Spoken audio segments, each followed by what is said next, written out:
the workshop meeting for the Board of Supervisors, Monday, January 13th at 6:30 PM. And this is to discuss youth sports, youth athletics in the district, and will be strictly for that purpose. If you could, please join us for the Pledge of Allegiance.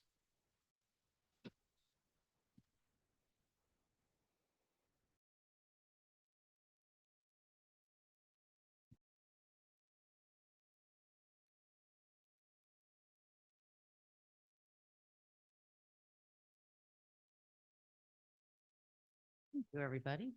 We're gonna next with roll call, starting with Miss Scarlett. Scarlett Cantley. Francis Bethel. Frank Palin. Michael Johnson. Richard Vassalotti. Elizabeth Accomando. Patricia Farrell. Betty Argue. Jeff Sisolak. Kenneth Lawrence. Burgess Hanson. Jose Torado. Sarah. Michael Duke. Kayla Sands. Wendy Torado. Thank you. Being you guys have an open, can you guys take that mic maybe? I'm having a hard time hearing you guys in the corner. Sorry. No, don't worry. I just want to make sure everybody can hear everybody. Through the chair. Yes. We also have Elizabeth McGoldrick on Zoom, who's the president of Adult Soccer. I'm present. I'm sorry, Elizabeth, what did you say?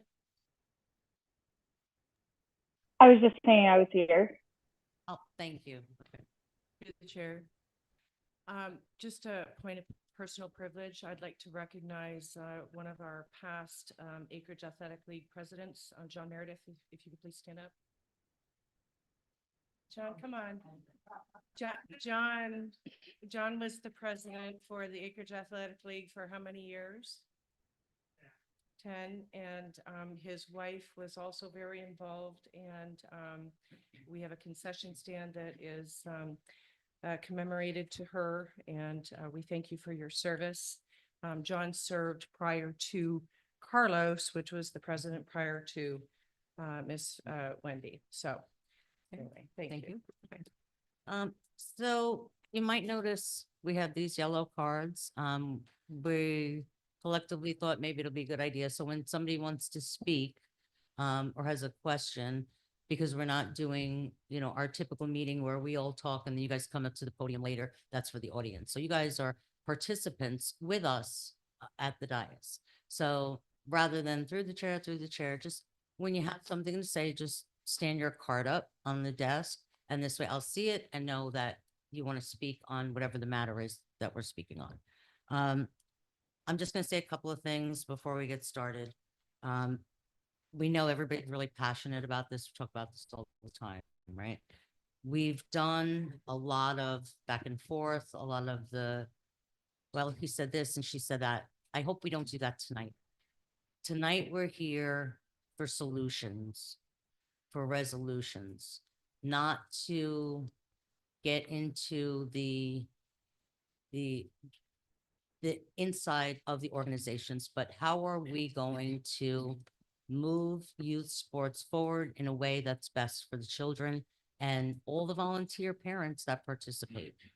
So I don't want to see fighting because it's about the kids, right? And these things have been going on for several years now. So I'm hoping tonight we can all get together as one, come up with some great solutions to be able to move this forward. I know that football already put in for their permit for the spring season, so we didn't have to interrupt the kids. So I'm really glad about that. I know we were all concerned about that, right? So things are moving in the right direction. So let's keep the peace and be civil. We're not going to have anybody screaming at each other. Nobody, please don't get out of order. I don't want to hear yelling and screaming at each other or any of the board members. If the meeting is overly disruptive, you'll have to be removed. And please consider this the warning for that, because we're here to get this done and put this to bed for the kids, right? So if everybody could just please be on the same page there, I really appreciate that. This is a workshop that Supervisor Farrell asked for, and we have been talking about having a workshop all of us to resolve this. So, I'm going to turn it over to you and put your opening thoughts out there first, please, and then everybody else. I really appreciate everybody coming out and showing up. I think it's a dual community issue that everybody wants to make it, I'm gonna say better, but improve, take out some of the hostility and bring our community back. I, for one, feel like I said my piece at the last meeting. I spoke with, Wendy last week with, Michelle Garvey and also a couple of people from, AL that's come up and spoke. And I've said the same thing to both groups. The negativity needs to be done. We've had meetings where we have pointed fingers, we have pointed out issues, we have pointed out things, we have said things. And at this point, I think it's time to discuss, what do we do to take the hostility out, to bring our community back, to stop the separation. I mean, we had some good ideas when we were just sitting talking about like maybe doing a special day where we do a championship between two, and who knows, hopefully we can bridge that gap and we can get there eventually. I hope sooner than later, and I'm hoping this is our first steps to get to that point. So I'm hoping everybody is here for positive. I hope everybody is here for ideas. When I was talking about having this meeting and I was meeting with a couple of groups and speaking with Kenny and Burgess, I kind of expressed that I wanted to be a think tank. I wanted us to put an idea out there, you know, a couple of ideas, not just one idea, but a couple of ideas. And we as a community discuss and as a board discuss the pros and cons to each idea. And maybe narrow it down to where we can get a couple of really good ideas. Staff can kind of put something together to determine the best way to move this forward. So I hope that's what everybody's agenda here is for today. I hope we're all here for a positive and that everybody is leaving the negativity behind us. It's a new year. Let's move on and make all positive changes for the community. Okay, and let's bring us back together again. I'll second. Rich? Minute. 1 minute. The 1 minute 1 thing, minute. okay, not 10. Thanks for not limiting me. I got a phone call today. Somebody asked me, hey, is this what you signed up for? And no, it's not what I signed up for. Matter of fact, I didn't even know anything about this prior to almost the primary of my election. Signed up for what I learned from fire rescue 30 years, and I know a better way to help our community, especially with our traffic. But however, I am here and I'm looking into this. Keep in mind, nobody's here to dismantle any sports. There's rumors going around that ITID wants to dismantle sports, that staff wants to dismantle sports. That is fake news. I coached baseball for 9 years. I coached for the AAL. I also coached for Gardens and Royal Palm. So I sat in front of my wall of pictures of all the sports teams my kids played on. Oh, my wife coached AYSO soccer. And I looked at all the different teams we played on. I just sat back and pondered, thinking about how I was a coach. So many of you guys are coaches, and we're about this for the kids. And every time something like this happens, it's the adults that mess it up, not the kids, it's the adults. So I'm hoping that we can really figure this out. We are a community. We have two things in common here. We all live in this beautiful neighborhood and we all love sports for the kids. And I hope somewhere, somehow we can find common ground with that. There are things that do need to be looked into though. And we're going to go from there and we're going to see what happens. So thank you.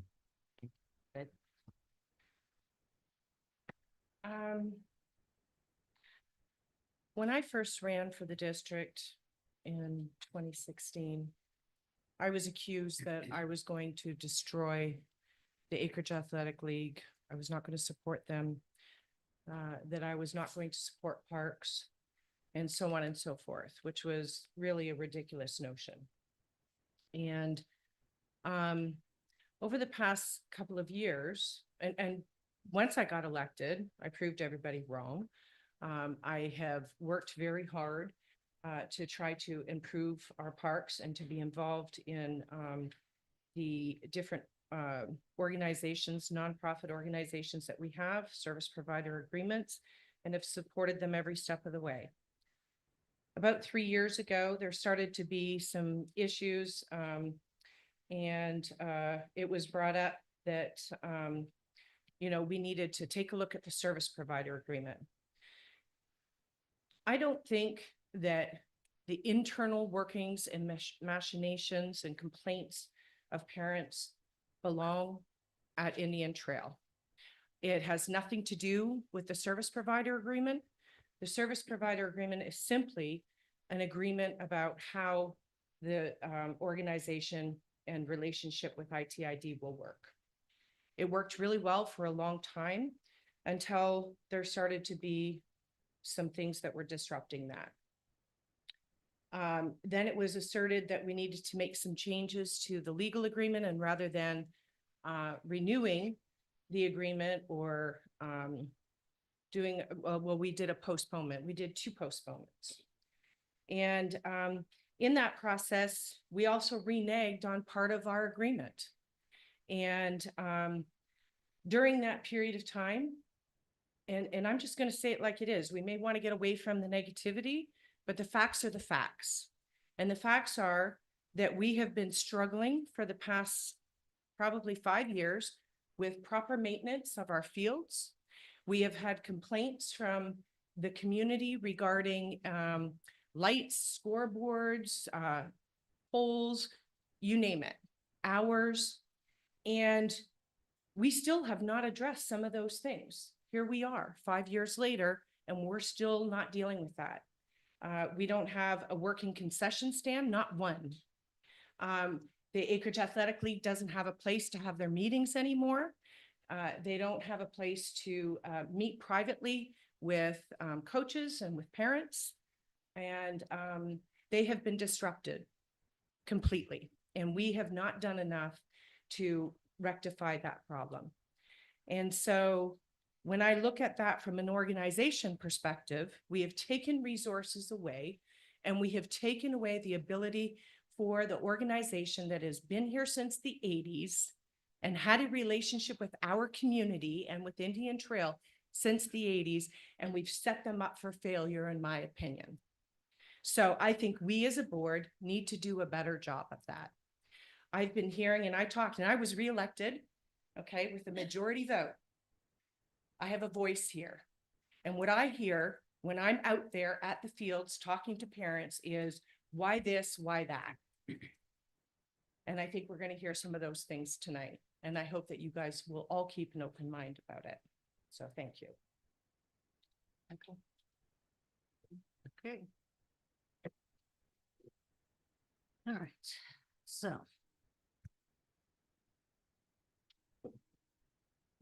Public comment. No, I think, Mayor Marks, board discussion. yeah, no, I think we need to talk, and discuss some of our ideas and any questions we have to the presidents and whatnot. This was your thing, so I'm gonna let you start, and we'll go from there. So I'd like to hear some, you said you had meetings. I'd like to hear some of the ideas and what's been brought forth. Okay. Because we do want to we don't want to micromanage it, right? We've said that. There's no need for that. That's your guys', right? We provide the park, and you guys do the rest, right? So when we met, we discussed, I think right now we have a rec permit that Acreage has to flag football for this season. And we were talking, maybe that's one outlet that we can on is doing the park permit, the rec permit, which kind of takes us away from any arm's length intertwining, I guess. And it gives a more distinction, in my opinion, of they are them and we are we, and there's nothing in between. There's no more favors. There's no more first, permit. It's they are them, and they are responsible for themselves. It keeps us out of needing to know what their finances are or what their minutes are or what anything. It keeps us from almost like what people expect. People expect us to have more knowledge of what's being done there because they are a service provider agreement, whether or not it is or not. That's the perception. And I think either a rec permit or if it's something that we want to maybe look at putting it as a more of a controlled under Indian Trails, where it's almost run kind of like a committee where we have our Parks and Rec, who kind of oversees everything. We have maybe a chairperson that is chairing the meeting, same as we do with the, equestrian committee. And we get subcommittees that come in, like your baseball board or your football board. And we have it that way. So depending on what, I mean, maybe what the community wants, what the board wants, do we want more control or do we want less control? I think is where we're at. So.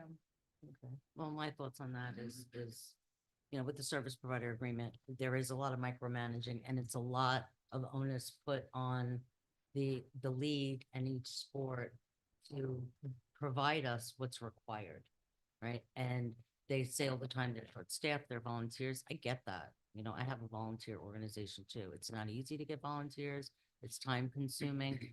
What can we do to make life easier? I know when we met last year, Ed brought up the fact that, well, maybe we should just do permits instead. It'll be easier on us. We won't have all these requirements.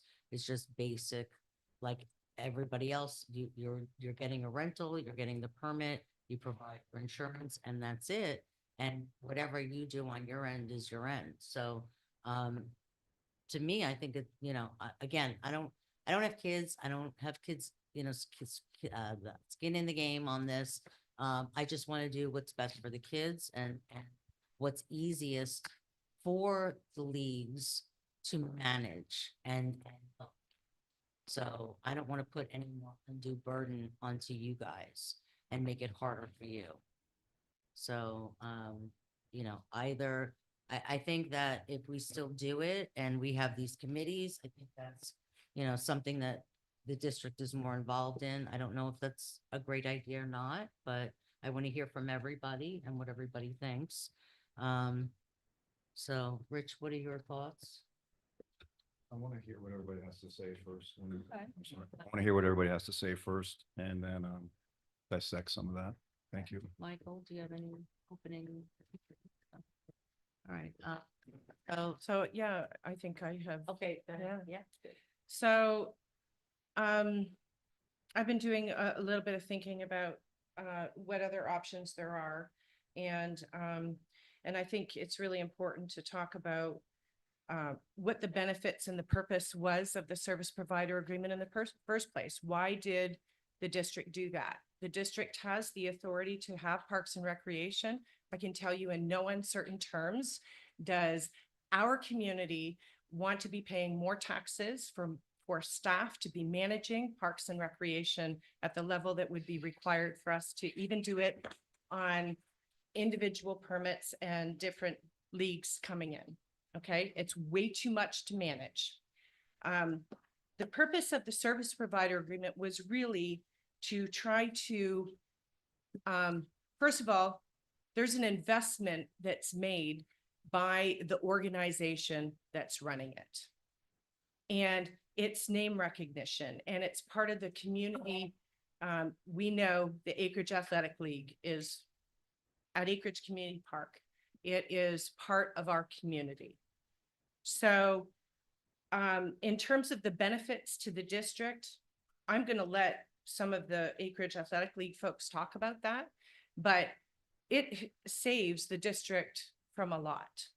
And everything from insurance to staff to just having eyes and ears in the park. But the other thing is that on our end, I talked about earlier the things that we haven't upheld our end of the bargain on. And some of that has been the maintenance. And they have a guarantee that the fields are going to be maintained as part of that agreement. Okay. And different facilities in which they have invested in. Okay. They have a guarantee that the park's going to be there, that they're not going to be pushed out, that they're not going to be competing with another league and having to deal with the stress of the last 3 years of other people coming in. So Let me just interrupt. I don't think anybody here is looking for another league to come in. I don't Okay. believe. So Okay, just so don't- having been here Right, through all of just- this right, and so on the board just- through I don't all of want people this, To think that. let's understand that there has been efforts for other leagues to come in. And I can name them all off for you, okay? But the whole structure of the Acreage Athletic League is that you have an umbrella organization that has a service provider agreement with the district, and they're responsible for the individual sports under them. Each one of those sports has a sport board. And I will let them talk a little bit more about that, but it's a whole organization. Mhm.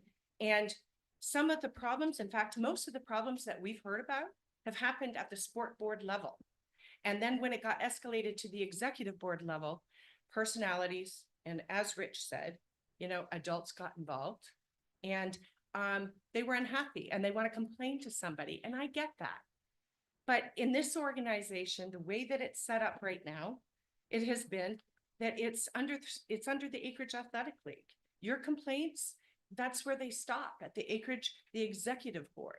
It doesn't come to Indian Trail. We're not mommy and daddy where we're gonna play mediator on these issues. Right. If you're not It happy never with should it, have. This- there all of are, this. there's other places to go, right? Go start your own league somewhere else. That's fine. Okay. And maybe we'll be competitors. That's great. But the Acreage Athletic League has historically been at the park and they have done nothing wrong, in my opinion, that warrants trying to take away from them the relationship that we have historically had. I don't see it taking away any relationship with them. I don't see it as. I pushing- also don't see the need for us to Yeah. be spending more tax dollars trying to I don't- manage it. So, I don't think we have to manage it. I don't think Okay. that we should manage it. I think they should be managing their own. well, the the two way I options see it. that I've heard do just that. So Yeah, anyway. the one, through the chair, the one thing, if they just do the park rec permit, AL's not going away. AL's still here. Like AOL, nobody's saying AL has to go away. We're saying, let's do park rec permit versus an SPA. It takes the ties away from Indian Trails and it lets them be them and lets us not have to deal with it anymore. it- I don't know, And I don't see why they couldn't have like priorities still. We can do that, I think we can discuss it, yeah. right? I think that was one of the things that Miss Farrell said when she first said it I was, didn't- yeah, so she doesn't want them to have priority. I said it doesn't mean that they have to have, and again, let's make this where we're working together, Betty, instead of working against one another. All right, we're not gonna do this, Yes. right? We're not doing this. But that's Okay, what's going on. all right. So, all right, guys, starting to get a little loud back there, please. So, Through the chair. you're good. Betty, I had a question for you. You said you've been here for 8 years, right? On the board, yes. But you're right, you're talking about scoreboards and concession stands and lights that, in your opinion, or if they aren't up to par. Haven't been for the past 5 years. So you being on the board for 8 years, how has that gone on for so many years? Yeah, good question, because I bring it up and you can go back in the history and I keep bringing it up over and over and over again. And Alright, these well, things are not addressed. And, So- Now, hold on, stop. We're not gonna do this. well, I didn't understand that. Right, okay. I think staff deserves. I the agree. right I to agree. defend that, because we have done a lot of work. So Mr. Lawrence. Yep. Let's just get done with this, because if we're gonna sit here and just attack the Parks Department and say we haven't done things, we've invested a lot of money, signed contracts, and we're keeping up with it like never before. And we've Those- talked about, how So much they- money that Yeah. An the, exorbitant amount of money. that is gonna cost to fix these things. So when we've looked at different ways of trying to, like the press box, for example, right? We've looked at different ways to try to do that without it costing all the taxpayers money. And I'm not saying that that's a dead deal. There are still options for us out there that will be coming forward maybe very soon. So it's not something that's forgotten about, right? It's Well, we have definitely money not, and we but- can discuss that. And I requested that come to the board Okay, for but, discussion. but if there are other ways to do it, then maybe those ways are beneficial for all the taxpayers and still getting it done. Like there's other ways to do it other than just say, oh, let's just throw more money at it. But I'm gonna turn it over to Kenny now. Just to address the fields, I mean, 3 years ago, we had brand new fields put in, so they're maintained to a level higher than when I started 5 years ago. The scoreboards, they're brand new. So I don't know what the concerns are there. The baseball ones, they need to be updated. There's still work to do at the parks, but I inherited a mess. I have tons of pictures I could share from the day I started here. But we have different issues with the parks, you know, Yeah. just like we talked about playground stuff, and these things are all coming to the end of their life all at one time, and it costs a lot of money. And, you know, nobody wants their taxes to go up. So these guys work really hard in trying to figure out ways to make these things happen without raising everybody's taxes, because not everybody has kids that use the playground, right? But everybody's paying for it, just like everybody's paying for the roads and everybody's paying for the drainage. So if there are ways and some things take a little bit longer, unfortunately, that's the way government. Through the chair. So when did we open up Acreage Community Park South? When did we open it up? After the expansion? 21. No, it was 2019. No, I started in 2021. It was 2019 that we opened it. No, it was 2021. It was started the year I started. 2019 was when we started the project? No, Okay, 2019 so in was when- 2021. I personally helped with the permitting to open that park. I spent a week with permitting to do it. So here's my point. In 2021, we opened up that park, had a brand spanking new field, right? Mhm. How long did it last? Probably about 6 months and that was decided. Okay, and then how much did it cost us to redo it?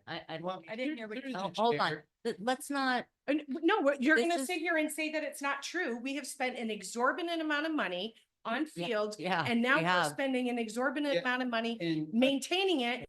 And I'm seeing that All we're right, not all right, we're getting not- the Betty, response Betty. from that. But- So, well, again, let's look at the facts. We had to sue the original contract. guys, that has nothing to do with. the Please. business It of the absolutely field. did have everything to do with it because they didn't put in the right bill material and you know that, Miss Argy. And so you redid it and then it still went to shit. And what are we Let's doing not- now? No, let's no, not- we hold did on. not. We did. hold on, Yeah. hold on, let's not,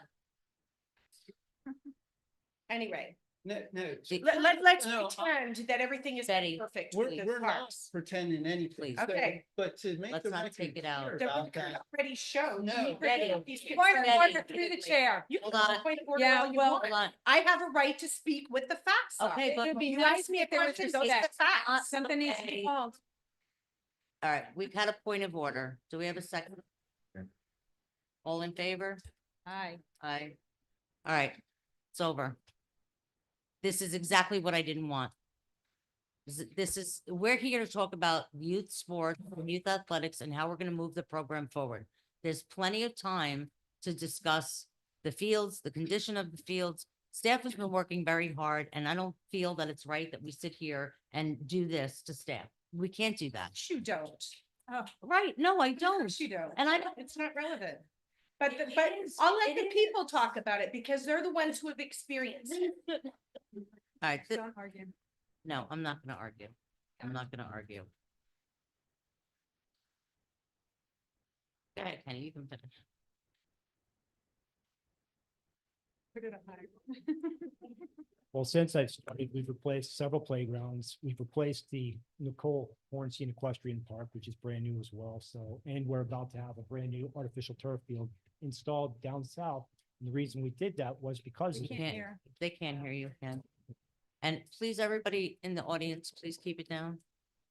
what I was saying, is since I've started, we've actually replaced, and you've got a brand new equestrian facility. The ACP North fields are brand new.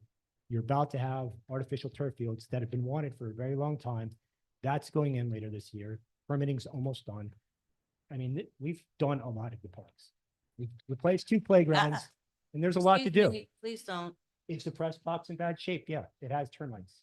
It's got 15, 20 years worth of damage. Same thing with all the playgrounds. I've inherited a mess and we're slowly cleaning it up. It takes a lot of money to put this together. We're talking probably $5 million worth of damage. It's gonna be slow. Just through the chair. It's not a mess. It's aging equipment and buildings and things of that nature. And, you know, again, the multi-purpose field on the south side, we've had issues. That's why we went to the county and are replacing it with artificial turf. So we can sit here and talk about this till tomorrow morning. So I understand, but I'm just not gonna sit and let those statements go unanswered. So we're done. Thank you. Jeff? And then Yeah, I just wanted to point out real quick that at Community Park, we have replaced the field itself, the entire irrigation system. Fencing. Put in parking curbs in order to not destroy the fencing, painted all the lines in there. And this is all within the last 2.5 years. So I think we've done quite a bit. And it's a lot, and a lot is getting done. And not everything is gonna be done instantly and, budget wise as well. And how much money did we put into building that park, those fields? It was somewhere around 800,000. To the north side. I believe so. I don't remember offhand. The parks did 90% of it. With Rob did a lot of that, operations and ITID did. Right. That's what I'm saying. So we have done a lot, and it, Correct. is there more to be done elsewhere in other parts? Of course, there's always gonna be. We're using it. If it was just sitting pretty and nobody was using it, we wouldn't need anything new. But I think Patty had something. No, I thought somebody else had their card up. Oh, but It's down now. I so I can't see yeah. that side, so, I'm trying, I'll be your eyes. all right. Rich? You wanna finish? Sure, real quick. No, No, but okay. something I'm not sure I agree with, Ms. Argy said without an SPA, it will raise taxes. Did I hear that correctly? Yes, Okay. I can demonstrate to you exactly how, but So right away, we give 5,000 every 2 years or 10 grand. I'm sorry, $5,000 a year or 10 grand every 2 years with an SPA. Plus no fees for permits. No fees for use. of- So, and then basically an SPA is kind of an authoritarian type of thing that makes it more difficult for other organizations to use our fields, which some people, correct? Correct. Okay, so I don't see how that would bring taxes. Without an SPA, obviously that would be something that we would look into and audit if need be. But it's just a thought that I have. Thank you. Michael? All right, I think I'd like to hear from the The presidents. presidents. And maybe Wendy, what are your thoughts? Here, do you want to start with the sports president? What would you prefer? Sports president. Okay. Okay. We'll go around. Yeah. Can you Yes, just hi. say your Jake name? Dorado. Thank you. Yes, Acreage Tackle Football President, Acreage Co-ed Flag Football President, and also President of the Acreage Elite Flag Football Team, Travel Football Team.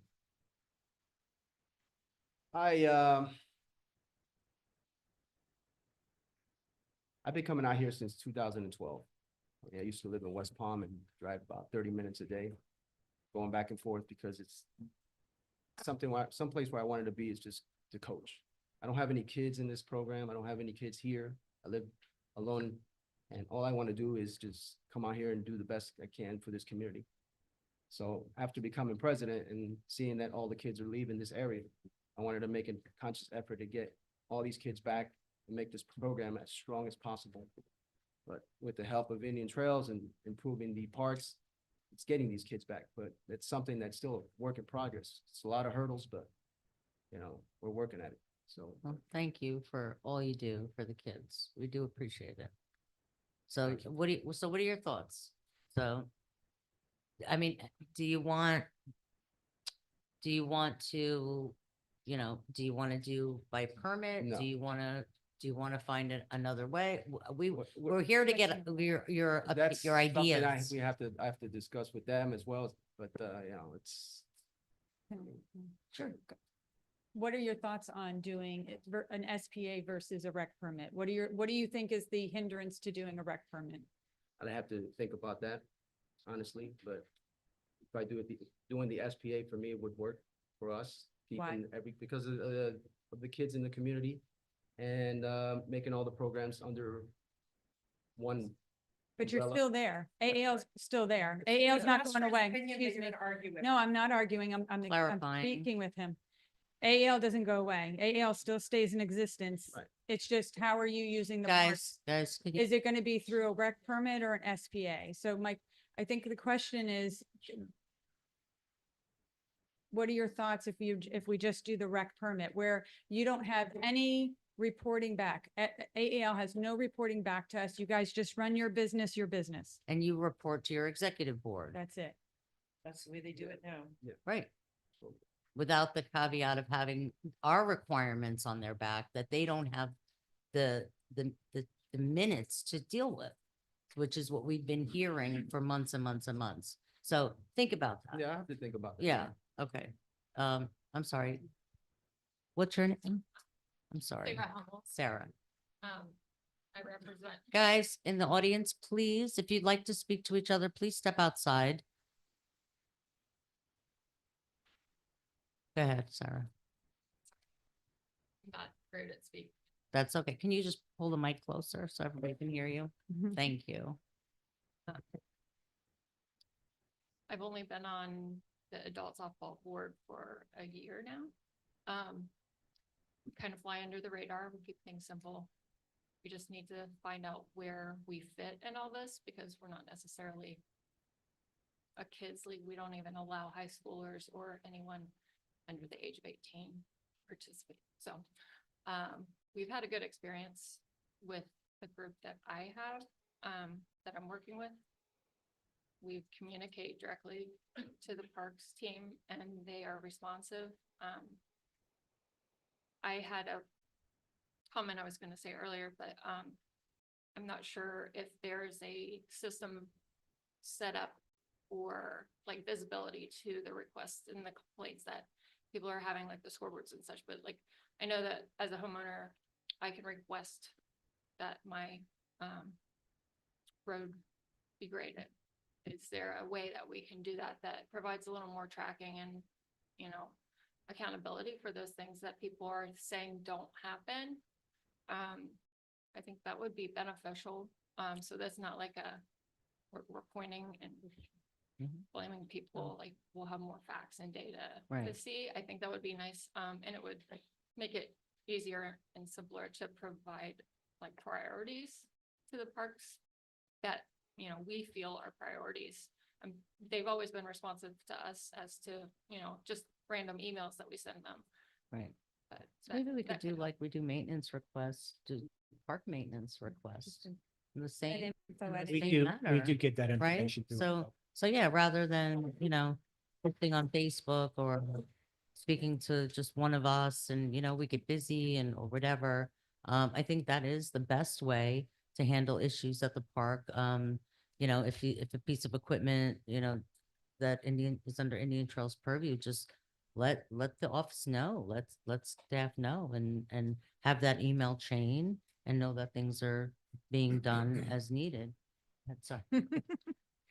No, you can keep. No, I think one of the issues, I think there was some issue between communication between the softball, adult softball and getting to Jeff. That was something that was brought up at the last meeting. I think with the rec permits, it would take out the middle. Like your sport could just go directly through, versus having to go through AAL. Like you could just pull your own park rec permit, the adult softball league could pull your own rec permit and it would go right to, all communication would be right through them. I think you would minus out a middle person. I know Mike is getting ready to talk next, but I think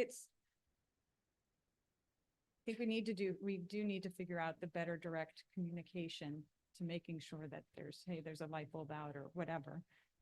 Lights need to be on. I think that was the one issue, is the lights that had to be on. Sure. Yeah, so I forgot to add that in our list of things we did. Lightning hit some of the poles, not just one, but several of the light poles out there. And after much trial and error, we were able to figure out what happened, replaced all the wiring. We replaced all the light bulbs on the football fields that were out and on baseball. But yeah, lighting was one of the issues that we were able to work through. just between myself and them. Okay. I'll ask my question. Question. Mike? And so, wait, let's just step back a minute for Sarah. I'm sorry. So are you saying that you want to get is that your only concern? How do you know, what are your thoughts? Because even though you're adult league, you're still under the Acreage Athletic League.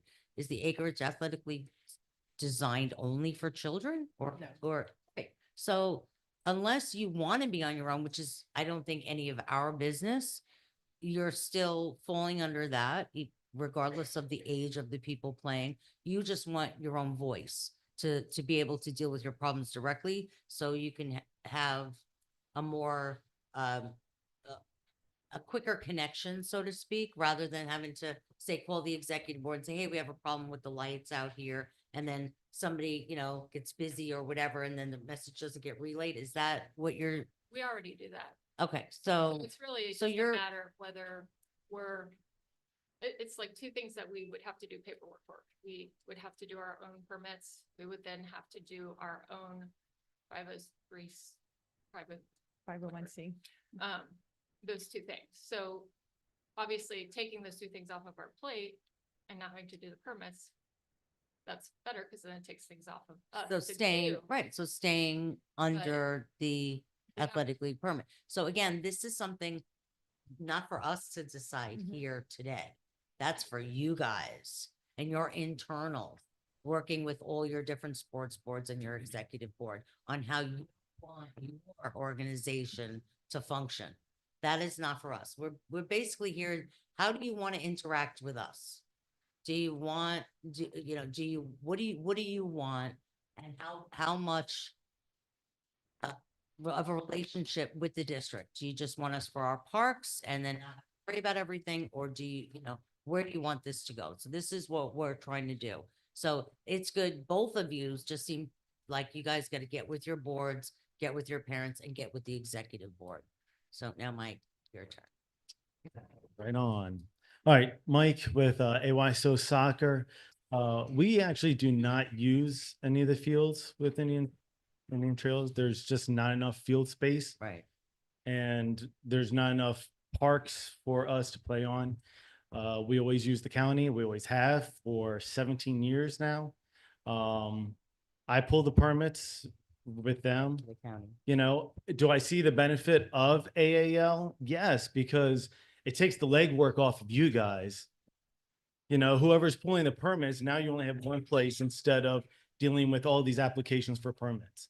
I think that's a good thing. I think there's also an end of accountability instead of you guys determining, hey, we got this problem going on, we got that problem.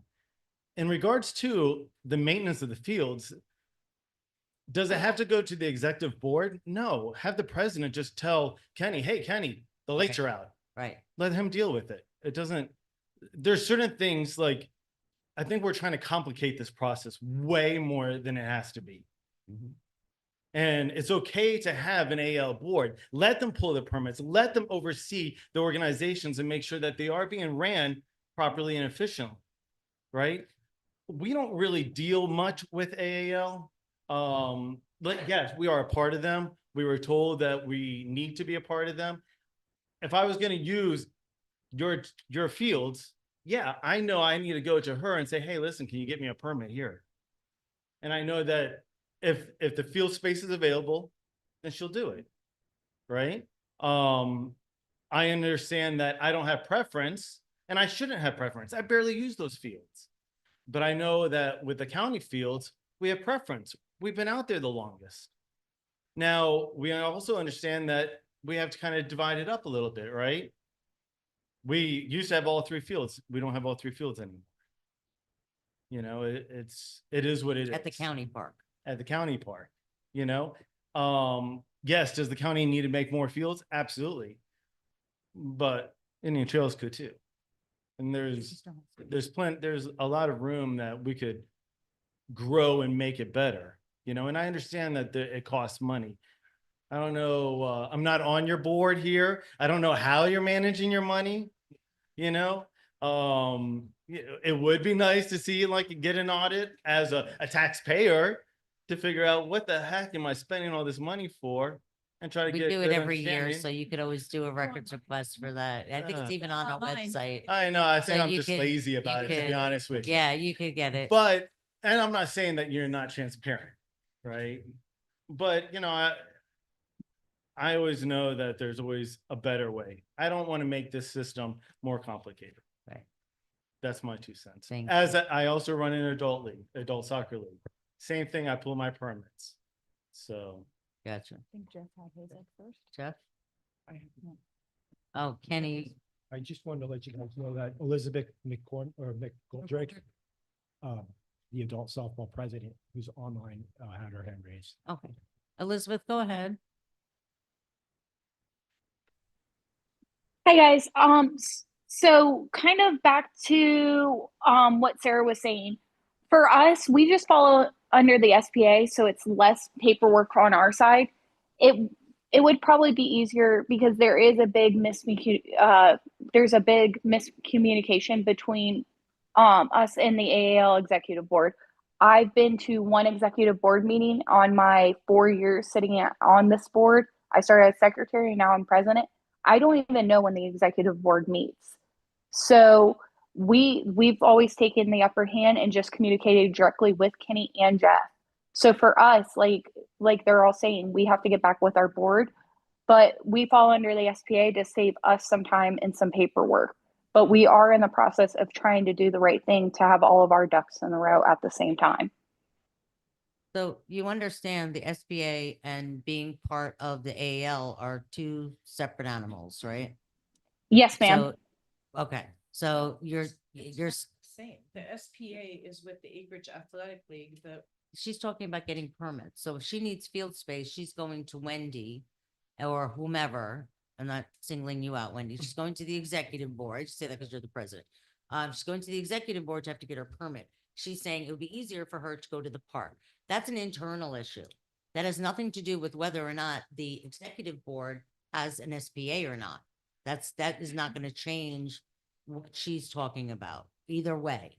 So they would still fall under the AAL. The AAL exists regardless whether or not it's a service provider or a permit. So I just want to make sure she understands. You had your. just for the record, and John, you can validate this for me, but it's my understanding that the AAL has a legacy permit with the county for Friedland Park. Is that not so? Okay, and so when Acreage, when AYSO started, the reason why they had to be under the Acreage Athletic League was because if they wanted field space at either place, to use the service provider agreement and or the legacy permit at the county, it was to be under the Acreage Athletic League umbrella. Yes, Acreage Athletic League had field usage for Samuel Freeman Club. Right. I believe Lisa Seltzer was the first president for AYSO soccer, and she joined under the Acreage Athletic League. Right, okay. And I had another question regarding the whole communication issue, because I've heard some of this as well. And at one point, the Acreage Athletic League had someone on the executive board that was actually the liaison between all of the sport boards. Is there someone that still exists today or no? Wendy? No? That's what you're right now. The individual sport board just reported to the Acreage Athletic League. And you have a monthly meeting where they would come to that open meeting? Second Tuesday of the month. It used to Okay. be, I don't know what it is now, I've been involved in the league for 8 years. I thought there was like maybe about 6 years ago, there was a liaison that was supposed to kind of be the person to communicate with all the different boards. You're shaking your head, Jeff. All right, can we, hold on. We can't just have everybody just talking, we don't know who anybody is for the record. So let's bring that back during public comment maybe and have him come up and address those. Jeff Because is I'm not actually hearing on the from John. executive I board. understand that, but we can't hear John. It's not getting recorded, his answers, so we're just trying to keep a little order. So, okay, I hear what you're saying.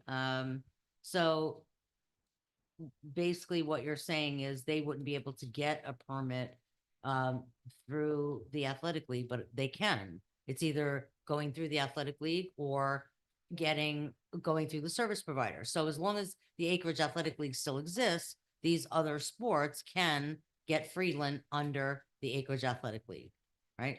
So John is nodding his head yes for the record. Okay, so I just wanted to clarify that. Yes, Since I use those fields. yes, please. And I deal with the county all the time. I don't think the legacy thing really exists anymore. Talking with the county, by the way. Okay. 'Cause things change. It does change. It does change there. That's why I pull my permits directly. I know previously when Carlos was the president, he was pulling the permits for us. I don't know what happened. All I know is that I had to end up pull my own permits for those fields. And we're Okay, talking about, so you have the ability. yeah, to go and get your own because the permit. county, Okay, absolutely. all right, so But it was that's because. clarified, The Acreage Athletic. which is fine. It was, it right. happened in transition, No. and I remember exactly when that happened. Yeah, no, I'm not saying like we had the historical preference there already. Right. Right? I'm just saying that they don't see it as like a legacy agreement or whatever you want to call it. Okay. I'm just letting you know. Yeah, thank you, I appreciate that, Patty.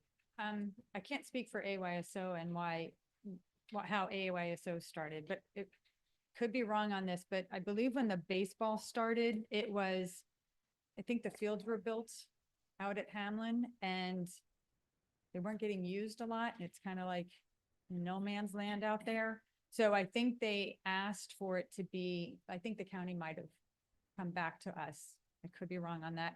And said, hey, can we split the time? So we did weekdays up here, community, and then we did Saturdays out at Hamlin. And now from my understanding, Friedland. Oh, yeah, I call it Hamlin, yeah, I'm sorry, it's okay. Hamlin. But Sam and Friedland. And now it seems like all the games are played at Sam and Friedland. Is that correct? Baseball. I know AYSO is exclusively out at Samuel, and I believe baseball, correct? So soccer.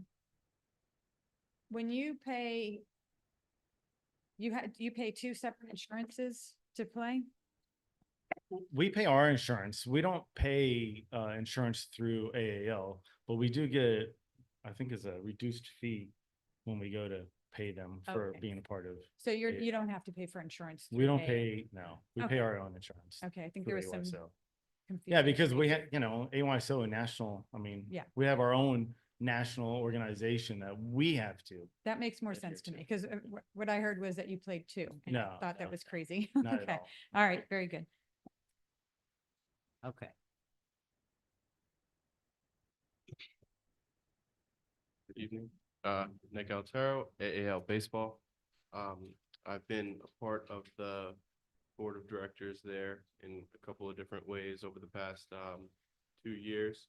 I first joined when I wanted to help, when there was a place to help, when Randy was the president, and then he stepped down. A new guy stepped up, and I don't think he had the best interests of the league in mind. So they removed him, and then there was almost no one to do it. So I stepped up so that everybody could have rec baseball out here. thank you. No problem. It's my pleasure. We're similar to AYSO in that we're chartered by Babe Ruth and Cal Ripken Baseball. So we pay our insurance through them and we pay charter fees to them. I do the actual paperwork of my own permits, but Wendy and the executive board is in on all the permitting with the gentleman that we deal with Palm Beach County. They could do it, but it would just be more work, me sending them all my schedules. I have to enter which field, which day, which coach, what time, and we have multiple teams using the same fields on the same night, back to back. I'm not sure with soccer how their legacy, all that stuff works. What I've heard from Palm Beach County is that they will not permit another baseball league to use the same field while we're using it and while we're in good standing. So every new season that comes out, they email me, it's time to do spring season permits, and they just come directly to me. I like being a part of AAL. When I have issues and I need guidance, I know they've been around longer than me, and everybody has issues on their board. I go to them with questions about what do I do if it's not clear, we have a meeting about it. Let's try to figure something out. I like the service provider agreement. I think that it brings, from what I understand about it, brings continuity, just like how I don't have to go to Palm Beach County every season and say, is it going to be me that's going to do baseball at the park this year? They email me, it's time for spring permits. AAL baseball is the one that's going to be. I think that's best for the community. I think it's hard enough to try to find where you're going to play around here with different signs all over the place and everything. I know that most people who sign up for us don't know that our practices and stuff are going to be at Hamlin. Well, I found this before. Now we're advertising games are played at Hamlin Park, because most of the people show up for evals at Community Park, or they're not sure. And then when they get that last message, hey, evaluations are on Saturday, this is the address, they don't know. I've had people also show up to Seminole Palms Park in Royal Palm that thinking the rec league was there. So you never know what you're going to get. But the main thing about it is that it's all for the kids. I think all of this is, a lot of stuff to do. It's worth it, because at the end of the day, kids are going to be able to play outside and not be stuck in the house. We have the community for that and the space for that. That's all I'm for. Like I said, I'm in favor of AAL and the sports provider agreement. I think it's a good thing for us to have around for guidance for all the leagues. I know that a few years ago, when someone else was the president and I was just involved as a commissioner or director on the board, we had overflow fields and we were using 140th, or we were using Citrus Grove Park, and I had dealt with Kenny and Jeff directly, myself, just as being part of the board. I reached out to Wendy and she was able to give me their information, and I just went straight to them, so that's good too. But like I said, the main concern is kids playing sports, so thank you. Right. So you guys all have no problem and are already dealing directly with the Parks Department. Your permits also Yeah, well. already, so. Yeah, so- and maintenance.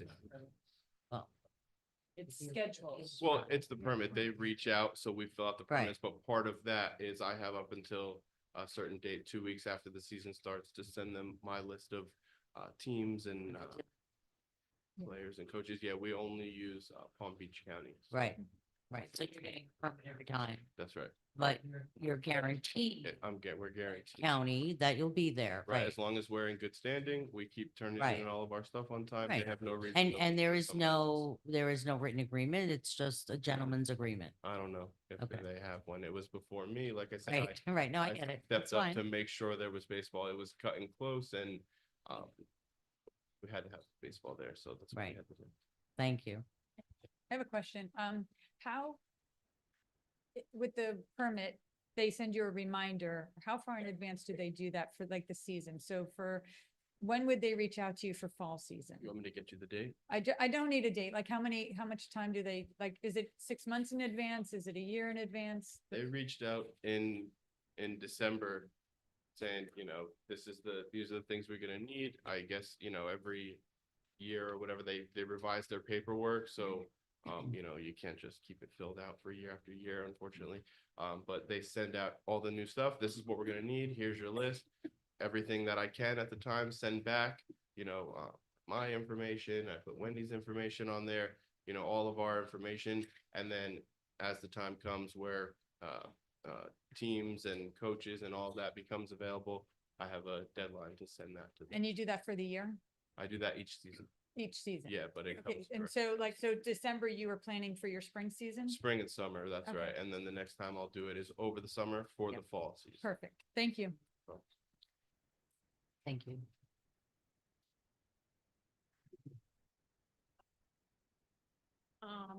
I'm over softball. I've been on the board for about a year, but as some I'm might sorry, know, what's your name? Kayla Sands. Thank you. I'm kind of different because I run a travel program out of Community Park, but I am in the process of trying to build the rec program up. I deal with Jeff.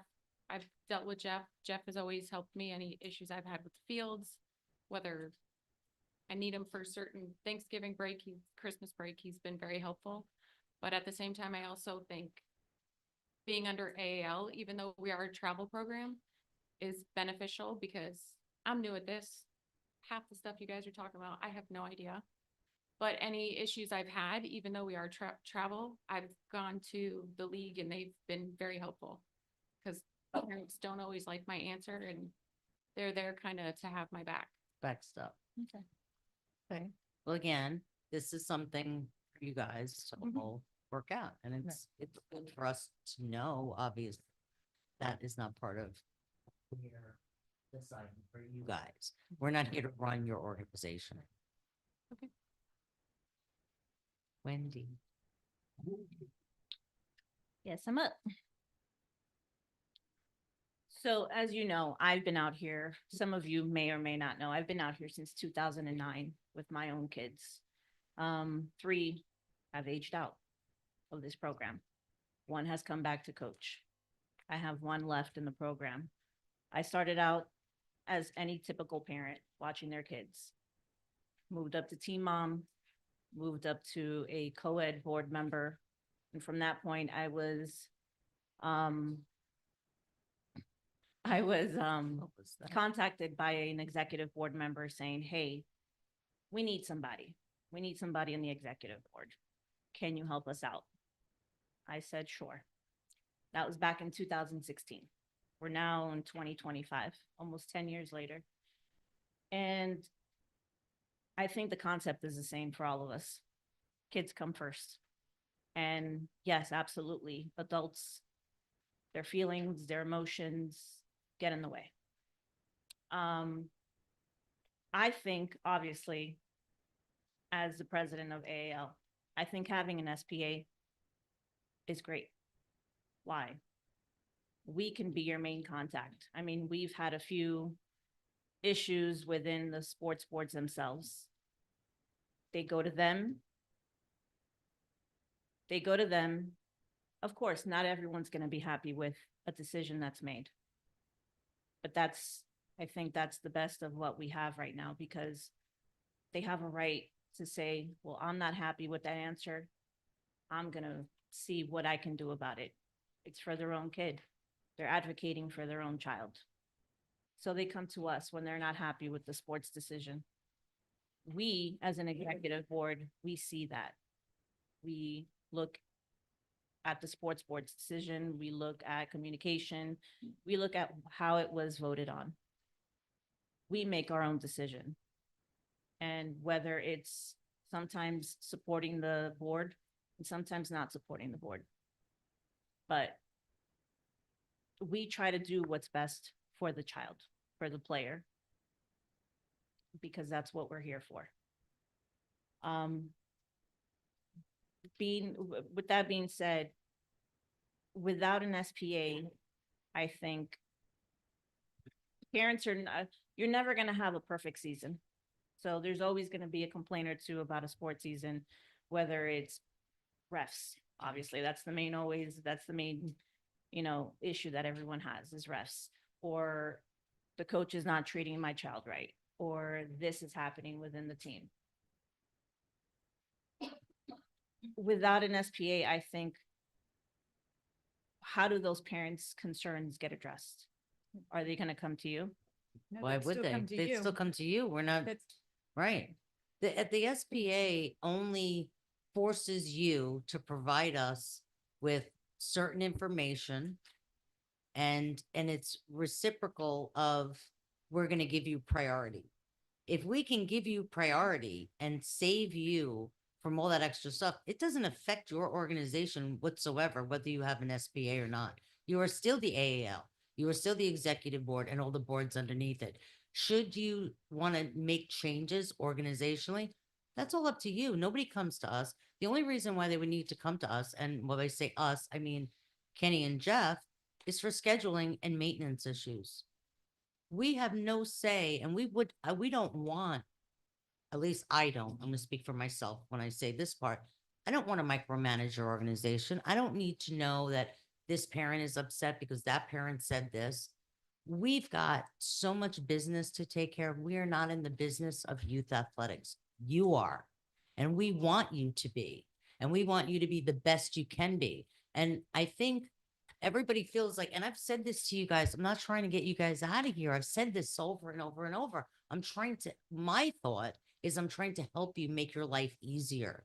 And at the same time, it takes away the onus of the district to have to force you to not only do these things, but then be responsible for the things that you do. So now you're you, we're us. We're giving you the fields. That's not changing. We're not, we're going to vote on this, on Wednesday, but I don't see why we have to charge you. Anybody can come up and say, we can even do some sort of blanket and say, well, you don't need to come to us every time you want a permit and ask for a fee waiver. We can do that without an SPA. We can make those policies. I don't want to run your organization. I want you to run it to the best of your ability and do the best that you can for the kids. And if it takes away, look at the burden that we placed on you for the last 9 months. We need this. You have to do that. You have to go to the state. This has to be fixed. We went back and we found this. You're part of the landowners. We could eliminate all of that and keep it simple, still give you guys priority, and you still run your organization the way you see fit. And whatever internal mess you guys have stays on that side of the room, stays out of this room. We don't need to be involved in that. I personally don't want to. And the last thing on my mind is saying goodbye to you guys, because we need you guys and we want you guys here. We just want to make it better, not only for you, but for the district and everybody in the district, including the board and our staff. And how can we work together and make this happen so it's simple and taking that extra burden? Because every time we have to ask for something from you, you have to get a volunteer to do it. And the volunteers have jobs and they're busy and the reporting and the issues. And I said we weren't going to go back, but the recent issues that were brought to our attention, we won't have to worry about any of that. Right? That we're now at arm's length away from that. That's all internal for you guys. You don't have to tell us about it. You don't have to do anything. All you got to do is say, I need these days for this field. I need those days for that field. And here's my insurance and have a great day. I'll call you if something breaks. To me, that's easier. It's simpler and it's better for each and every one of you down the line. You report to them. We don't have to know anything about it. That's my thought. So I want you guys to think about that. We're not looking to get rid of you and giving you priority. I don't see why we can't do that. I think we can do that here, right here, next month, when I put this on the agenda and we're going to make our decisions.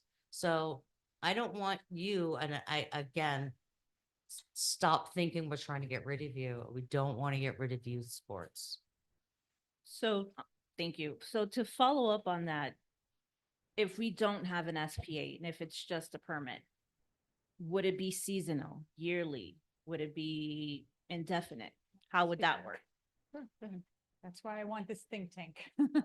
That's why I want that. I want the community to decide, do we want it to be a seasonal and that's why I was asking Mike, what is your name? Yeah. I was asking him, like, when does he have to reach out to the county to reserve his fields and whatnot? And then he was saying how with the county, like, it's their baseball and that's it. So I think it would be what we're looking at. That's why I want to have this conversation. I want to hear what people are saying. I want to hear what everybody else out there is saying so that the board can digest this. We can kind of give staff direction on what we want them to work on to develop, and then we can go from there. So I don't know if we can say we want a seasonal or a yearly thing. I think we have to, as of right now, this is all developmental is where we're at right now. And also, I know we've added 4 new board members. Granted, I think the lack of volunteers was always something that I think every rec program has. And I'm super excited that we've added 4 board members who are eager and willing to help us with whatever it takes. One of them being, the liaison person with all the sports. Another one, she's more of the governmental aspect of it. So we would, probably make her someone in charge to give you guys our documentation on a more timely manner. Now we have more hands in there, helping hands to help. And I think, it's a positive mood for the board. It's a positive move. I'm sorry, not a mood. Positive move for our board, for the league itself, with more volunteers.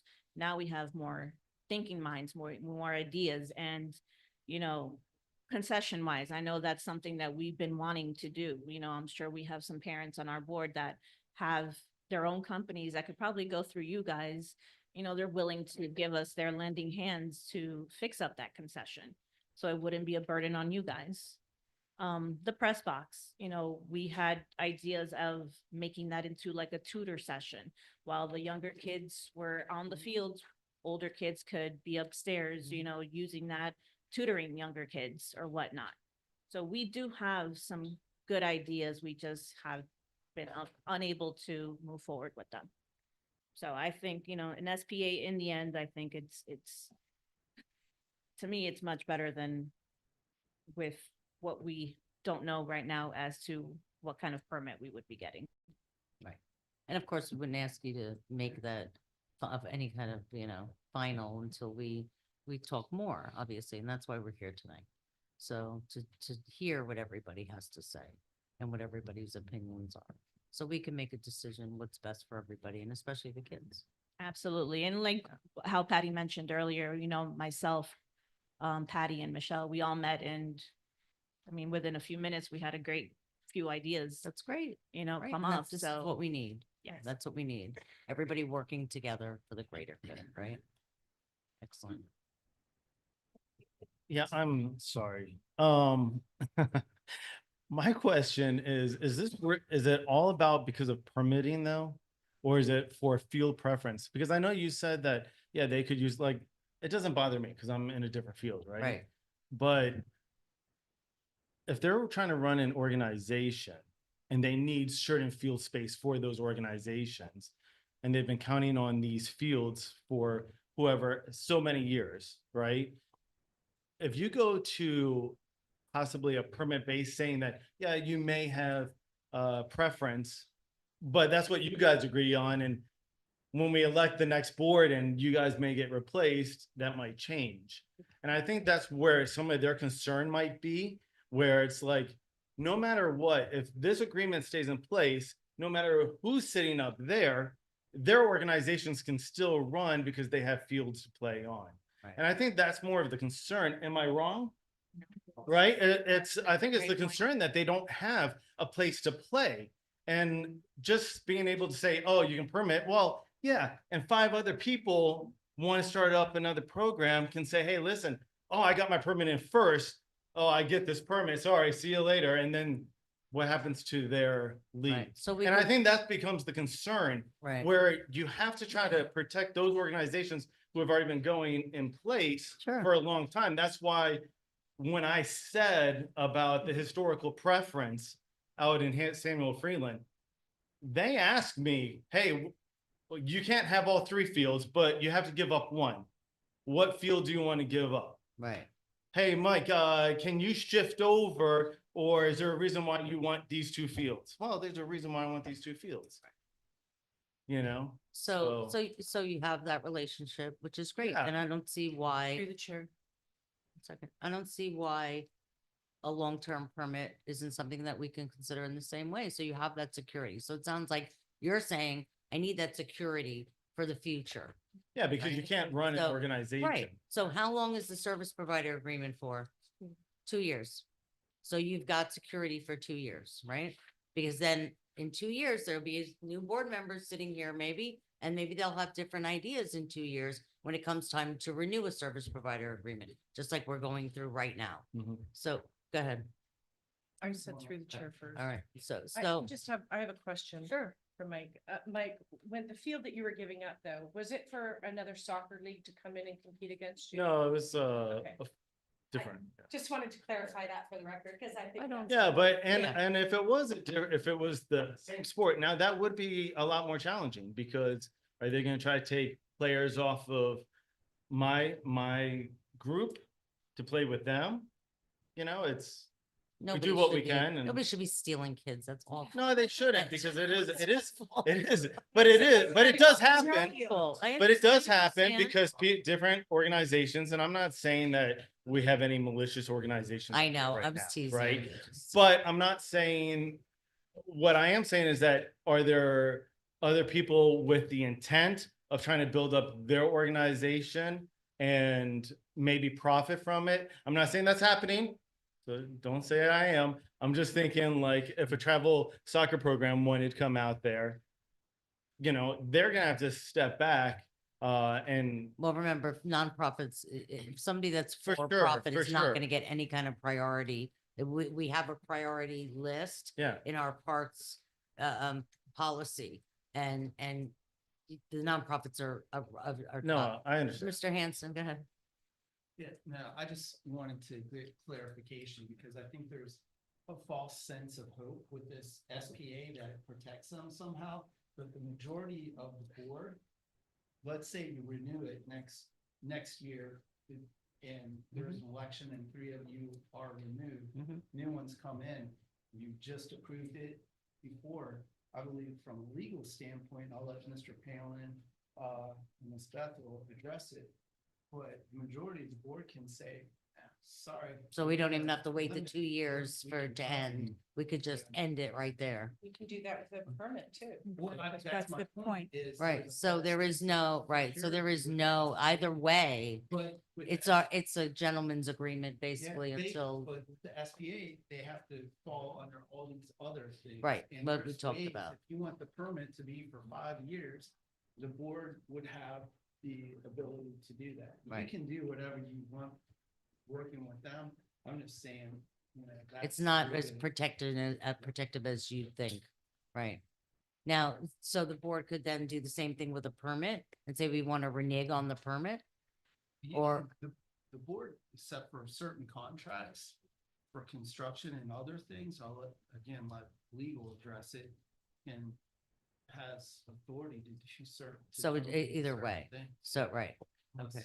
it's written a certain way, but I don't think legal would ever let you go into a situation where a board, future board cannot. We get can't out of the obligate a contract. future board. We already know that, right? Yeah. Right. Well, you can by contract, you can enter into a contract that is for a certain period of time. Hmm. And then there's conditions in that contract that says whether or not you can or cannot get out of it. I mean. Well, that's correct. I mean, it's usually a cancellation clause, whether other either terms for cause as specified in the agreement or not for cause. Usually the not for cause is unusual. Well, actually, it's the other way around. The not for cancellation, not for cause often has burdens. In for example, an opportunity to correct whatever the basis is for cancellation. But there aren't any really agreements that are totally not cancelable.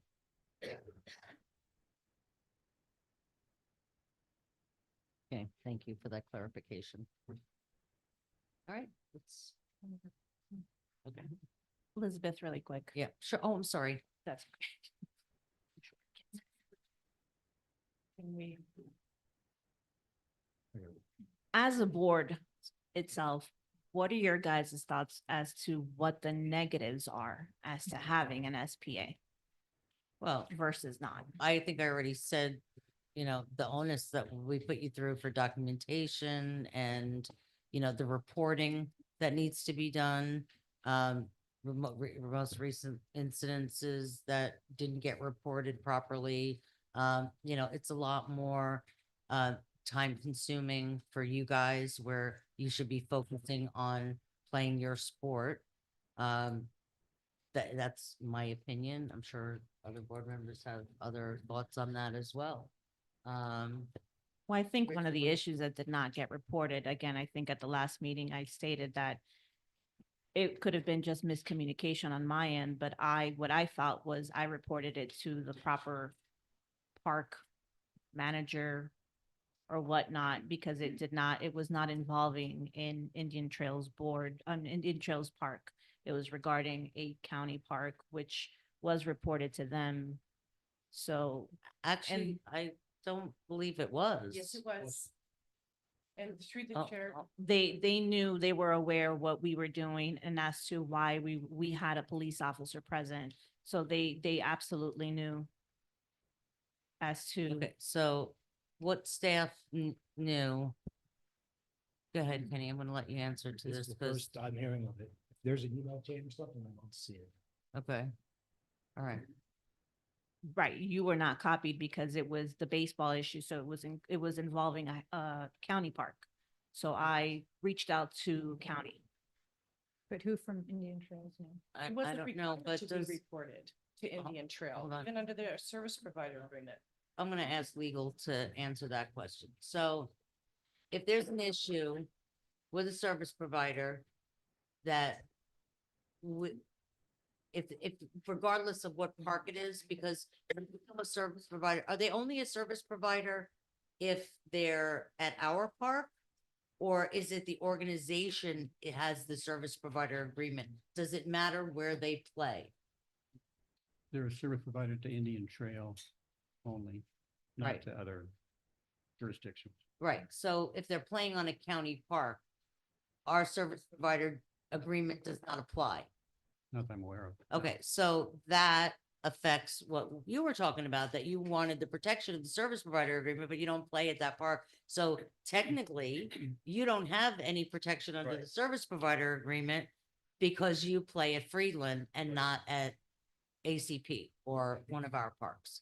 So it doesn't actually help you at all. Well, that's what I understood. That- Okay, Like, that's why for me, it's not a new point. I was just saying that I see the benefits of the, of of having- being part of the AAL, right? for sure, for sure. Right, so- But, I mean, no, not to be part of them. I see benefits of them as an organization and Right. being the go-to person to be pulling permits and everything else. So it's one place you guys have to deal with. There's a problem, you know who to go to directly. Right. But you're pulling your multiple, permits for but the for county. me, honestly, does AYSO necessarily have to be part of them anymore? I don't. Again, that's internal. Yeah. Don't know. Don't want to know. Okay.